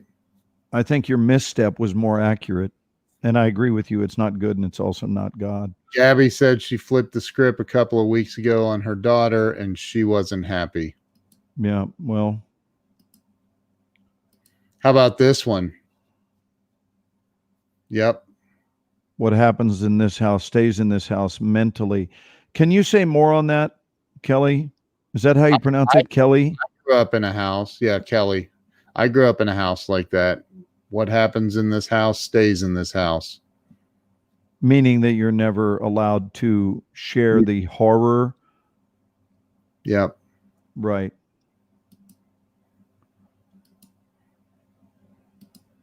That's why being called a black sheep rules. I got it. So being willing to take a stand, even if within your family system, your stand for integrity is unpopular. Here, Julia. And you know what? I'm going to applaud that one. I'm really going to applaud that one, because I think that that's the deal. And this is why we sacrifice, is we want to make sure that we don't rock the boat. And I'm tired of having to swallow not rocking a boat if the boat deserves to be rocked. Ken, I think there are times in life that the boat deserves to be rocked. Yep. And I don't seek to rock anybody's boat. I don't do that. But there are times when people just push it and push it and push it. And I think the boat does need to be rocked. At some point, you got to say, you know what? This is not going to be popular, what I'm about to share with you, but I'm tired of being dishonest. Yeah. You know? Yep. So many opinions, especially right now. It's going to get worse between now and November. Good God. That's why I don't watch the news. I just don't. I won't. I refuse, man. You guys are chiming in beautifully tonight, and it's great. Tracy Swanson. Tracy's just coming aboard. Almost a form of gaslighting. Yep. Dysfunctional family history is painful to talk about. But at some point, how else are you going to heal it? Because pretending it doesn't exist is not a strategy. I suppose it's a short-term strategy. It's the equivalent of putting bubble gum on a flat tire, but it doesn't have any long-term success. Yeah. Let's just pretend we don't hurt. Right. Let's pretend it's okay for others to step on us. That's got to be a very, very short-lived game, or you'll go crazy. Yeah. And then you know what the next stop is, Ken. You've officially become the doormat of the society. You're the doormat of your family. You're the doormat of what? Look who's here. We have my gosh, you guys are actually live. Yes, we are, Pamela. And we're talking about the adversarial effects of lying on our lives. Yeah. That's our topic. And it's not meant to be. See, it's interesting. Look at that. That's a great quote right there. Yeah, well, that was discussed the other night when we were on live, and we were talking about that as a quote from the Boy Scouts. The Boy Scouts said that it was better to build a boy or a girl than to repair a man or woman. Yes. Yeah. Because if you do hold back, it keeps the peace. Even the vibration. Here's what I think's wrong with humankind, Ken, if I can be so bold. We get into a topic like this, and all of a sudden the numbers, I don't know what they're doing now, nor am I asking, but sometimes it's common because there's an insistence on, hey, entertain me, and I'll stay tuned. Hey, entertain me. We know you can't do that 24/7. You just can't do that around the clock, because that's not always the truth. And certain things do deserve to be addressed. And when you address them, they're necessary. And sometimes in order to break through, it might be a little uncomfortable on the way through. Sometimes we got to get our hands a little bit dirty. And so I just don't think even our time spent in our talk shows, it can't be always entertaining. Sometimes I think it's just informational and nothing else. Sometimes it's an open forum for people to share their experience, strength, and hope, which I know is a big 12-step program that I believe in very much. And so we try to offer that. The drugs are in the trunk. I don't know what that's supposed to mean. Is that what I'm supposed to tell a cop? When he pulls me over? That I don't think I was doing 68, I was doing 73, and the drugs are in the trunk, by the way. Right. Here's Tracy saying, I'm one of those that keeps my mouth shut until I've been pushed too far. Then it's not pretty. I take a lot before getting to that point. Wouldn't it be easier, instead of having these big blow-ups, to just be straight? And that doesn't mean nasty, but just be fair. If someone is stepping on a boundary, is just be honest with them about that. And that way you don't snowball your way into and compound resentment that has no other choice but just to flip out in a huge and uncomfortable way. That's probably taken a toll on you, Tracy. I mean, you got to do things the way you do them, but it seems like that's a pretty painful way to go, is a lot of quiet time followed by a big explosion. You know, DHgate is an online superstore very similar to, I don't know what this is, Ken. This is out of my area. Do you know what this is? No, he's talking about online stores and merchants. And Tammy said both of those are they're attorneys. That's awesome. If it becomes a way of life, you lose your credibility. Amen. So true. Keep it under the rug. It's another one. Yeah, but again, if we could track and do some studies of what lying is doing to the human spirit, and you could have a study group over a period of years and watch even what it does to people's health. For example, how much healthier at a molecular level are people who stand in the truth? And they don't need to be popular. They're not seeking the popularity of many. Right. You know, if you think about it, we've had some great men who were executed. And by men, I mean men and women, great people. We've had some great people who were executed in this world for their good. Yep. Really, really great people. And what their crime was love. Yeah. Their crime was integrity. Their crime was being a visionary. Their crime was being a healer. Their crime was intrinsic goodness. And they wanted the best for others. And our society made sure that they had a hasty exit. Yeah. So what does that say about us as a people? And I don't mean specifically you nor specifically me. I'm referring to the human race in general. Yeah. Are we threatened? Are we threatened when someone wants to come from love? Are we threatened when someone dares to say you're actually powerful and wants to remind you of that? Do they become a societal threat? When they talk about forgiveness, I don't know, Ken. I'm in a really beautiful space, but I'm not much in a space to, I think there are reasons that people wind up with mediocrity across the board in their lives. And I'm trying to kind of get up under that. Like, what methodologies produce mediocrity? That to me is a worthwhile discussion. What does this one say from Tracy? I was always the nicest, most loving, caring of the family, so laid back, walked on eggshells with my siblings.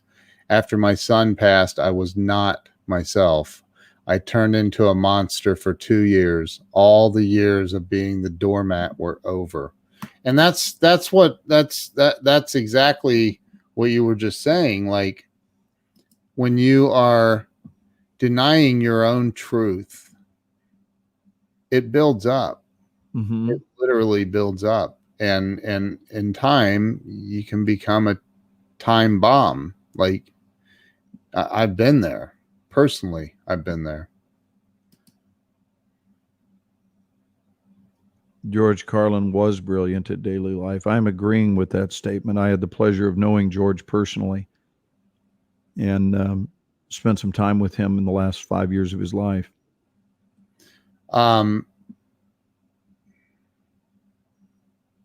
Hang on. Sylvia says sometimes being honest doesn't work. It's many times agree or lose the communication, sadly. She's right. Yeah.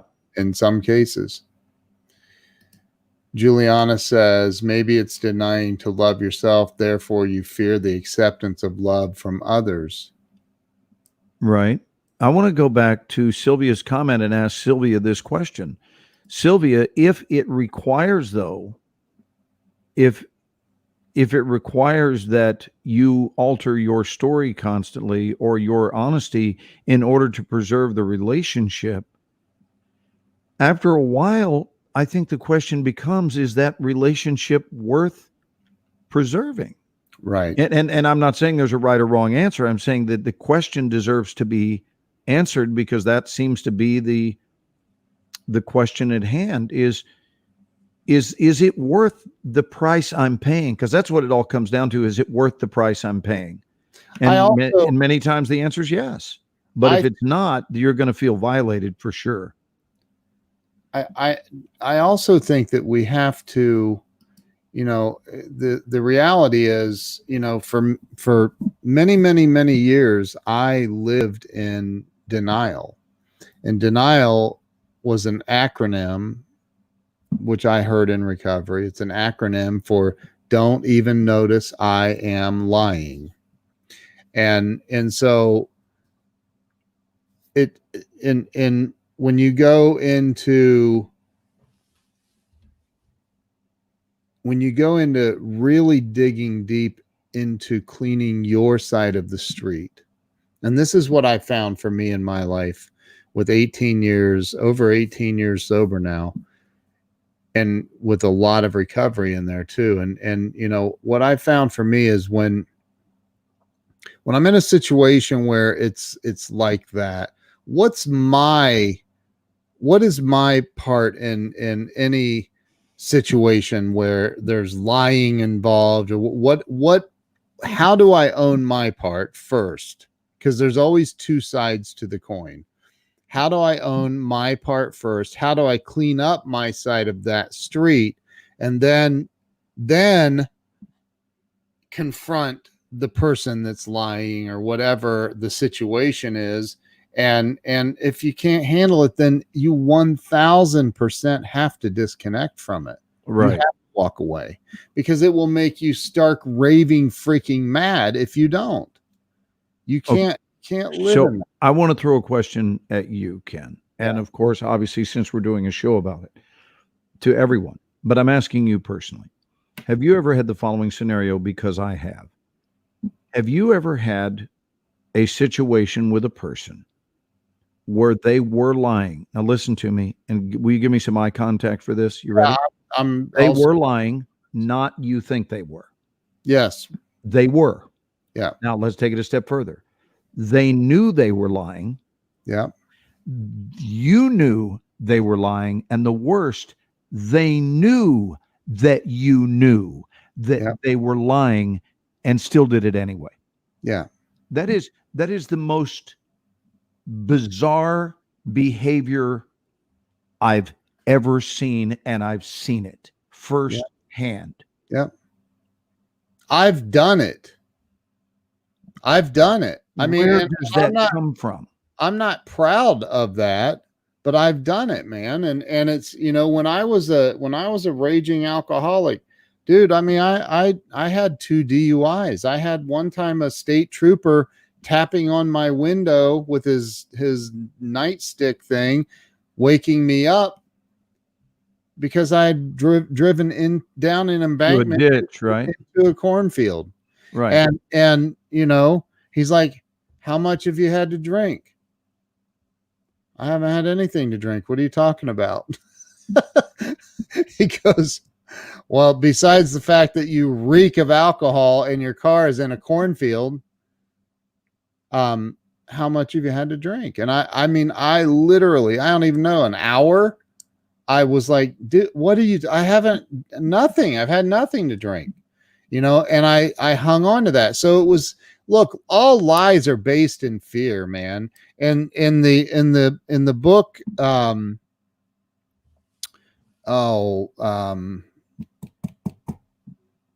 not Marianne Williamson, but she wrote a book about it. Anyway, I can't remember, but everything that we do as human beings can be categorized under one of two things, and that is love or fear. Mm-hmm. And so, right. And so if you're living in fear, even if it's in that moment of a state trooper tapping on your window and you're wasted out of your mind, but there's this overwhelming fear that takes over, and you start projecting all these terrible things into your near future and your long-term future, that if this goes down the way that I think it's going to go down, I'm probably going to jail, or I'm losing my license, or whatever, and that's not good. So I'm just sticking with the lie. Now, the truth, and he knew that I was lying, and I knew that he knew I was lying. So, but what if, Bud, what if the lie I'm referring to, what if there is no jail time? And what if the person, again, like I said, the person knows that you know? Yeah. And they hold on to the lie. What is the point of that level fear, of lying? It's fear. They're afraid of something. Afraid of what? Who knows? Maybe it goes back to something that happened to that person in their childhood. Maybe it was like, you know what? If you tell the truth, I'm going to beat your ass. And so as a result, they're not going to tell the truth. Maybe that's it. Maybe it's, who knows, man. There's a gazillion different possibilities of why they're reliving that. They're reliving something from the past. But yeah, man, I think is there not a time when the phrase "the gig is up" applies? Sure, absolutely. So when you show someone the videotape, and it's zoomed in tight enough to show their face and their name tag, that has their name. Is this a specific incident that we're referring to? I am giving you a metaphorical equivalent because I would never out somebody. I would never do that. I don't think there's any good in that because, first of all, these stories are never about the person. They're about the scenario and the healing that we can address, we can bring about. That's it. It's never about the person. It's what can we learn from this circumstance. To me, the players are irrelevant. The players are the tools by which we learn the message. We learn the lesson. So I would just think if someone shows you and says, Mr. Morshower, we understand that you took this from the store. We saw you when you were working for us, which this didn't happen, but I'm giving you an example. And we have your name. We've zoomed in on it. We see your face there. We see you putting the merchandise in your backpack, and we see you leaving the store with it. And we actually have seen you do this several times. And we have the tape. And the things are always missing on your shift, and your drawer is always short. To me, the gig is up at that point. Yeah. And the lie of it's someone that looked like me. Well, sir, we don't have anyone that looks like you that works in the store. We don't have any employee named Glenn. No one is bald. No one has your face. You are a one of a kind. And of course it's you. And your defense is, no, it's not. Right. That's not a defense. No, it's not. Yes, it most assuredly is. So anyway, maybe this is more of a phone call than it is a show, Ken. I thought that maybe people would have to say things about this. Let's see. I've only lied when my wife asked me. Oh, Dennis, you're just coming aboard. We mentioned this one an hour and a half ago. He's been here. He's made some comments. Oh, he has? Okay. Yeah, he just right here. I just finished lunch on Saturday in China. Oh, nice. Well, welcome, bud. Dennis, did I tell you Dennis and I have the same birthday? Gabby is, it's not necessarily the consequences, it's the fear of the consequences or the fear of perceived consequences. Right. So like, there's going to be a consequence and you think that it's going to be really, really, really bad. But what if everybody involved, and in this case, we're talking about two people, if everybody present knows, like, for example, the old story about when two people are in an elevator and one farts, everybody knows who did it. Yeah, right. That's the old story. So this is what I'm talking about. Right. When two people are in the elevator, if one of you farts, you both know who did it. Right. It's not like it was you. No, it was you. It was you. We all know I ripped that one or you ripped that one, but I really am not interested in being blamed for your fart. Right. And that one's always fun. Have you ever had this experience where you're on an elevator, someone rips one, then gets off at a middle floor, you go down 2 floors later, the door opens and you're charged with their fart? I've never had that happen. I have. It sucks. So my new policy, because I'm sure that it wasn't you. That's one of those you have happened one time in your life only, and the defense against it is, should this happen, you follow the person who left the elevator. No matter what floor they get off at, you get off, because you're going to be charged with the violation of their bodily aroma. Same thing if somebody really stinks. If somebody just gets on an elevator and reeks and then gets off at a different floor, I am getting off at Floor number 8 is my new favorite floor. You've spent a lot of time in elevators, it sounds Buddy, like. I travel all over the world, and every so often somebody stinks in an elevator, and everybody so often somebody rips one. Does John Schneider have an elevator in his place? His house? Yeah. No. Okay. Was that a big question? No. I've just been sitting around. I know you've been there all week. I've been dying to ask you. Does John have an elevator in his house? It was definitely an incredibly dramatic answer. I will give you that. It's almost like you're a professional actor or something. Oh my God. Is everyone having at least a good time tonight? We have maintained. Sylvia Wallace has mistaken identity. Yeah. Same in a smelly bathroom, right? Yes, exact same thing. Someone gets in and rips one and gets out of the bathroom, and you're left in there. You're going to get charged with the violation, so get out of there very quickly. How about going into an airport bathroom and walking in and finding that somebody just left a mess? Yes. And it cannot be sent away packing. Oh. Yeah, it can't be. and the problem is it's incapable of being forwarded to its next realm. And you're like, what kind of human being? Have we lost all our viewers, or are we now experiencing a rise in viewership?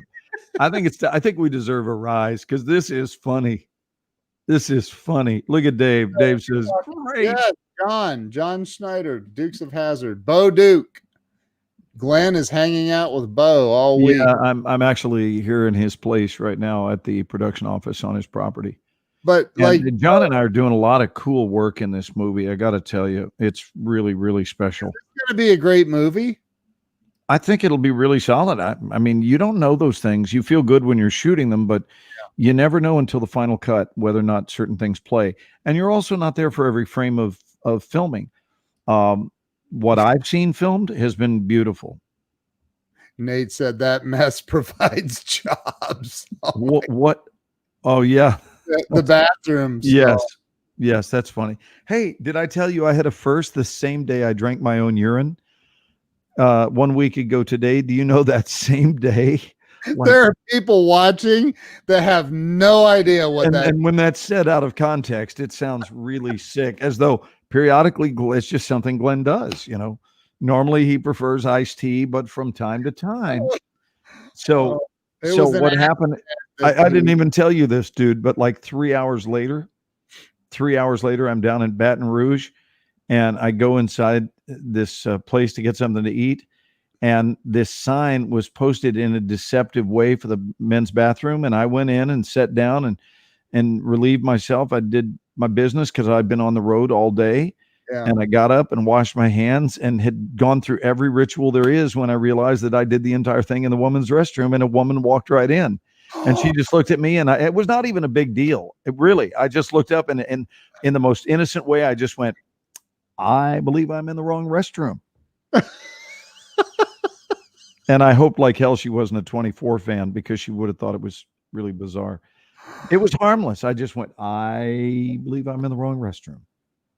Oh, and it was just the way I went back out and looked at how the signs were placed, and it was very confusing.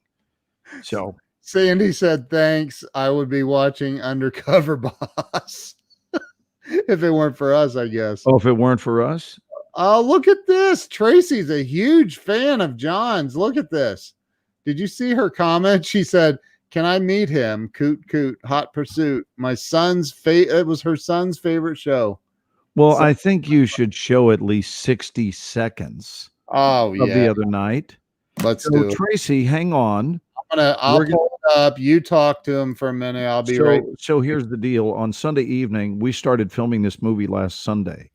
And on Sunday evening, I was over at John's actual home, because he lives here on the property of John Schneider Studios, he and his lovely wife. And I went live with Ken and Scott McCain, and we were in the middle of our show, and John was out back sitting with a couple of people, and I just said, Ken, I'll be right back. And I walked out back and said, Bud, we're live with my talk show right now. You want to come sit in with us? And he said, absolutely. And that's how that goes. Room 4 responses, which are from inevitability, people just say yes. And it's not even a big deal when they do. It's just it's kind of the theme word of the room 4 of consciousness of inevitability. People routinely just say, I'd be happy to do that, or of course, or absolutely. Words that I love. So, Ken, where did you go? Are you still digging? I'm still here, but give me. I can't. Unfortunately, I can't highlight words. I certainly know how to carry a show on my own. Well, just talk to him. But I can't highlight words. She said, "Oh my God, love him." I'll be right back. Give me a minute. So please know that my intent tonight. I'm in a great mood. I've had a wonderful, not only day, a wonderful week. Here I am in my 60s, and I'm at summer camp. And I've been to several summer camps as a kid. Haven't been to one since I was a kid. But the last one I was at, we had horseback riding. We went swimming. We had camp. We had canoeing. We spent time by the campfire. We made breakfast outside. We were in our tents and so forth. And now I get up. I've got my own cabin. And it's really a house. It's not even a cabin, but it's my own. I'm not bunking with anyone. And there are all these homes for movie makers on his property. And I wake up and take a shower and greet the morning. I'm out by this beautiful swamp area. And there's 160 acres around. And I think it's 60 of it or 50 of it or something are devoted to the camp. And I get out and walk to work. I walk down this country road to where the studio is. And we make movies all day instead of horseback riding. And at the end of the day, there's a big Olympic pool that was here for the kids many years ago when this place was an actual camp. And we have full access to the property, and there's a mess hall, and we have 3 square meals there at the mess hall a day. And what a pleasure to do what you love while at summer camp. So are you doing what you're happy about? Are you doing what feels good? Are you making your soul's yearnings an extreme priority? Or are you in some form of sacrifice? Are you having to put up with someone else's nonsense to make room for them when maybe the same is not being done for you? Just thoughts. Nothing more. And Ken, buddy, did you disappear? All right, let me see if I can read some of these comments. Yes, I am, Robert says. I can't highlight them because I don't have the control board, guys. Forgive me, so I'll just go down and look at some of these. It sounds so serene. Robert, that's a great word and an accurate word. It has been an incredibly serene week, and I have one more to go. I will be heading back to Dallas on Thursday. Okay, hey, I'm back. Okay. And just for I got to come on and say this. Sure. I'm going to share this, but I had to change my shirt, and I had and I was getting ready to be charged with it. I was having, I had all of that muskmelon, cantaloupe, whatever you call it. That is primarily made up of water. And that was about an hour ago, and I had an awful lot of it. So you went and released it. I had to. Okay. Well, don't drink anything near you right now. What? Don't drink anything within arm's reach of you right now. It was not into a cup. Did you find the John clip? I found it. Yeah. Coolness. Let's share a little John Schneider. Let's share it. And how much change has occurred since Bo Duke days? Since Bo Duke. Here we go. This is about right when he came on with us. Yeah, because he still has the name Glenn Morshower. Yes. So let's go full screen. And Let's play it. You know, they can hear you. They can hear you just fine. So I got here. I'm actually I'm a recovering Yankee. I am from Westchester County, New York, which is a beautiful, beautiful place called Mount Kisco. And I did my time in Los Angeles and the environs there. And now in 2011, I wound up. Oh my gosh! Now I can only see me though. I did. Hey, do me a favor, Ken. Change John's name from Glenn Morshower to John Schneider. SCHNEIDER. I got it. I got it. SCHNEIDER. May have seen you in a thing or two, John. He's going to fix you. Post office, right? Post office. So I wound up coming to Louisiana for a Duke's event and fell in love with it. But I remembered that when I was touring, initially when I was touring with country music, there was something about Louisiana that just felt right. So in 2011, when my marriage and my life had fallen apart several years before, but I was still chugging away, I decided that Louisiana was calling me, so I came here. Wow! And found this wonderful place that's now called John Schneider Studios. Found me by virtue of me location scouting for a kind of horror comedy film, and I bought the place in 2013. Long story short, I lost it later, but now I'm kind of haunting it. I'm still here, and we're shooting this movie. We're shooting this movie where he's the bad guy. Yeah. He's the bad guy. We're saying typecasting. Exactly. So just an hour and a half ago, I was laying in a ditch with a spike through my neck, all bloody and terrible. And then just if that wasn't bad enough, I was set on fire. But thanks to the marvels of plastic surgery and so I'm here now. So it's great, and I'm glad that this worked out. That's so cool to have you.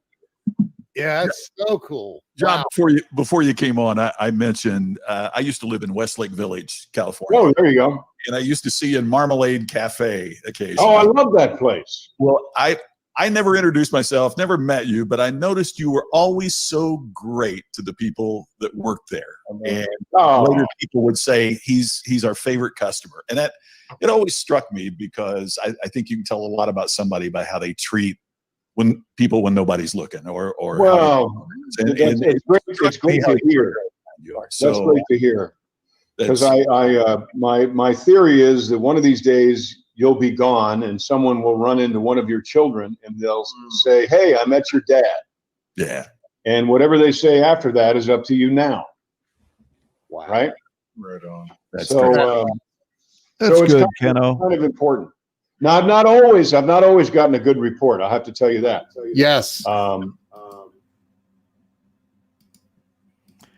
So there we are with a nice courtesy visit with us from John. And if you want to look at that episode, go back and look at last Sunday night's show. It was a wonderful episode. And it was unbelievable. Yeah, take that ramp into this coming Sunday's show if you have some time over the weekend, tomorrow or on Sunday. It's just been terrific, and I've had a chance to feed my soul unimpeded and uninterrupted goodness with this shoot. There's just not been a weird moment all week, and it is so nice. And I don't have any weird moments from Carolyn. Thank God. Thank you, God. But just some of the collective weirdness that can show up in the world.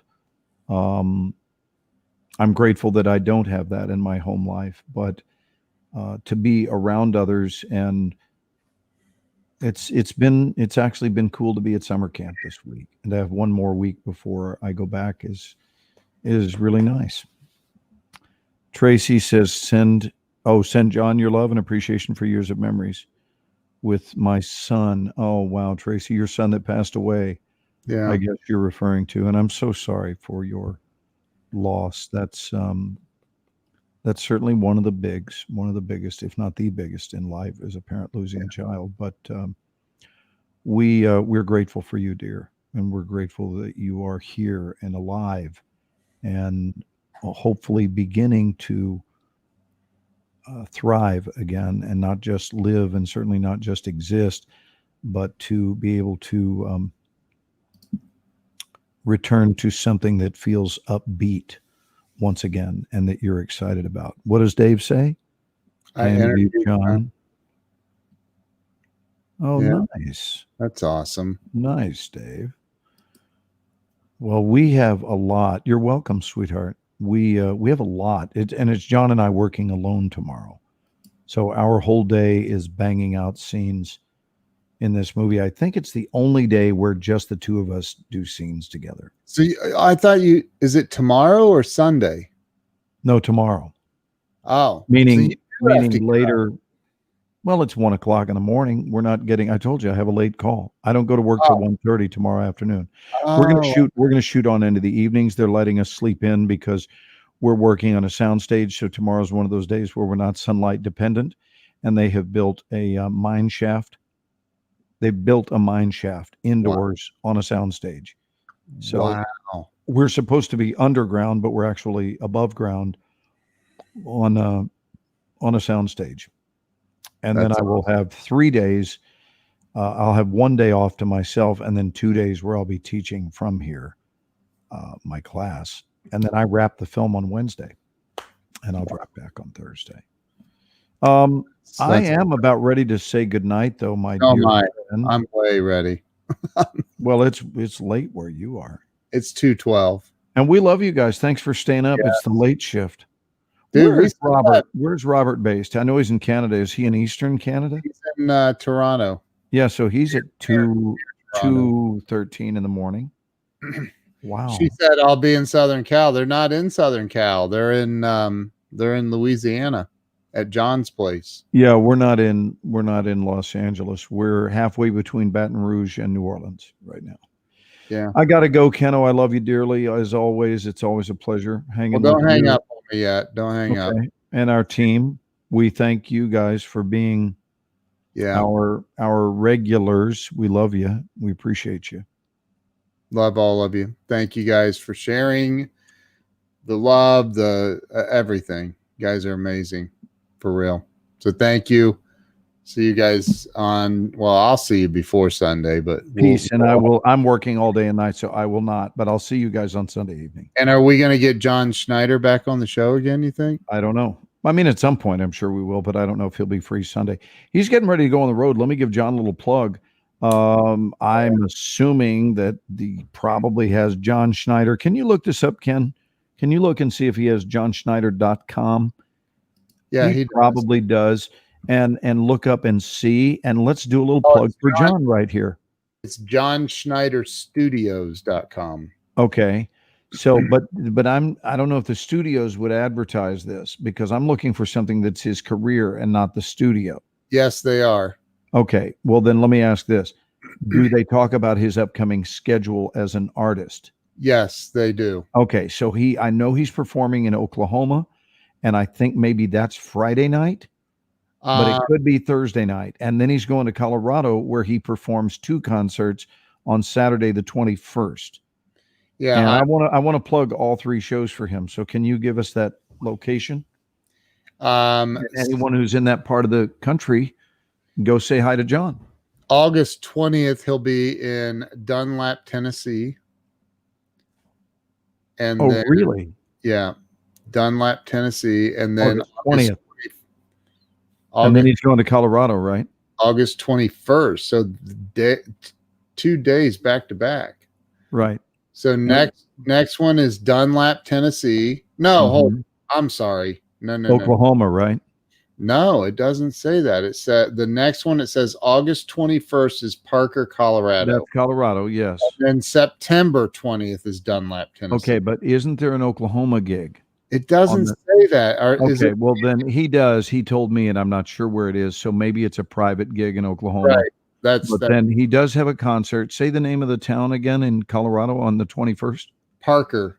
Okay, and I know he told me he's doing a 6 p.m. and an 8 p.m. show. Okay. So if you're anywhere near Parker, Colorado, go see John Schneider. John has an amazing voice. He and I have watched a couple of his 3 movies of his this week. Yeah. At nighttime, that's what we do, is kick back. And today he showed me a beautiful film tonight that he is releasing. And I don't think I can say anything about it, but I know people will love it. And especially fans of Dukes will love it because it's got that kind of slant to it. And John does all the original music in the film. So it's him singing. And I sat with him watching the film tonight, and it was fantastic. Wow. Yeah, his voice is unreal. I said, dude, you can sing. And this is your effect on me, Ken, because 6 months ago I would have said, John, you can sing. And instead it was, dude, you can sing. And you know what? That's you in my life, Ken. That probably concreted it was such an endearing thing for him that you're probably going to replace me with John Schneider, our friendship. Oh, not probably. The very thing that you were worried about is actually what you're going to. But I want to get this clear. Not probably, most assuredly. Now, see, that's not lying. That's playful. That's being playful. I know. Buddy, do you know this? Nobody can compete with you. Nobody can fill your shoes. How big are Ken Wall's shoes? Drop a 1 if you think Ken Wall's shoes would be impossible to fill. No, we're not going to sign off until I get this. Drop a 1 if you think Ken Wall's shoes cannot be filled by anyone. Watch, nobody's dropping a 1. Here they come. There's Gabby. Everybody's dropping a 3. No, everybody's dropping their head to a pillow is what's happening. Right. No, but okay. So Gabby has decided that your shoes cannot be filled. Look at this. Here they come. Look at Kelly. Your shoes. Sylvia says Ken's shoes can't be filled. Dude, they're just trying to be Odell. Look at this. Now here come all your fans. Tracy says his shoes cannot be filled. Oh my God. You're so loved. I feel it. Thank you, guys. Oh my God. Sylvia has gone batshit crazy. Look at this. Look. Oh my God. Oh God. Okay. Listen, man. Let me read what Robert says. Hold on. Thank you, Ken, Glenn, Ernest. This has been healing. To remember things I don't normally think of will help me to expand on the chapter I wrote this afternoon for that book. A bit of my story to work on that signature talk, the one that can be adjusted from 30 seconds to an hour and 45 minutes. That will be the basis of the book as a business card. What I do here, this is a book and then some. Nice. Wow. Nice. Tracy's giving you a lot of 1s.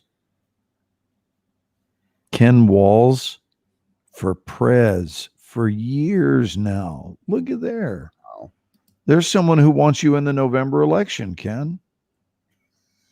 Yeah. All right, let's say goodnight, brother. That is not happening. So, Sylvia, that's me. Bat S crazy. All right. Hey, listen, all of you wonderful, crazy folks out there in the internet land. And in Glen land. And in Glen land. The Ken and Glen land. Internet land. And like, if you guys knew, if you could see where Glenn is right now, like he has to like walk across. Did you drive or walk to where you are? Because I was in a hurry to connect with you, I drove over here, but it would be about a 5-minute walk. So like you have to like cross over, like, aren't there like alligators and stuff in the area? Like, it's probably not advised that you walk without a flashlight. What's a flashlight going to scare an alligator? How's that going to? No, but at least you don't step in one's face. I mean, we're right near swamps, right? I mean, there's a swamp out my back door, and yes, there are alligators there. And thanks for introducing that element of danger.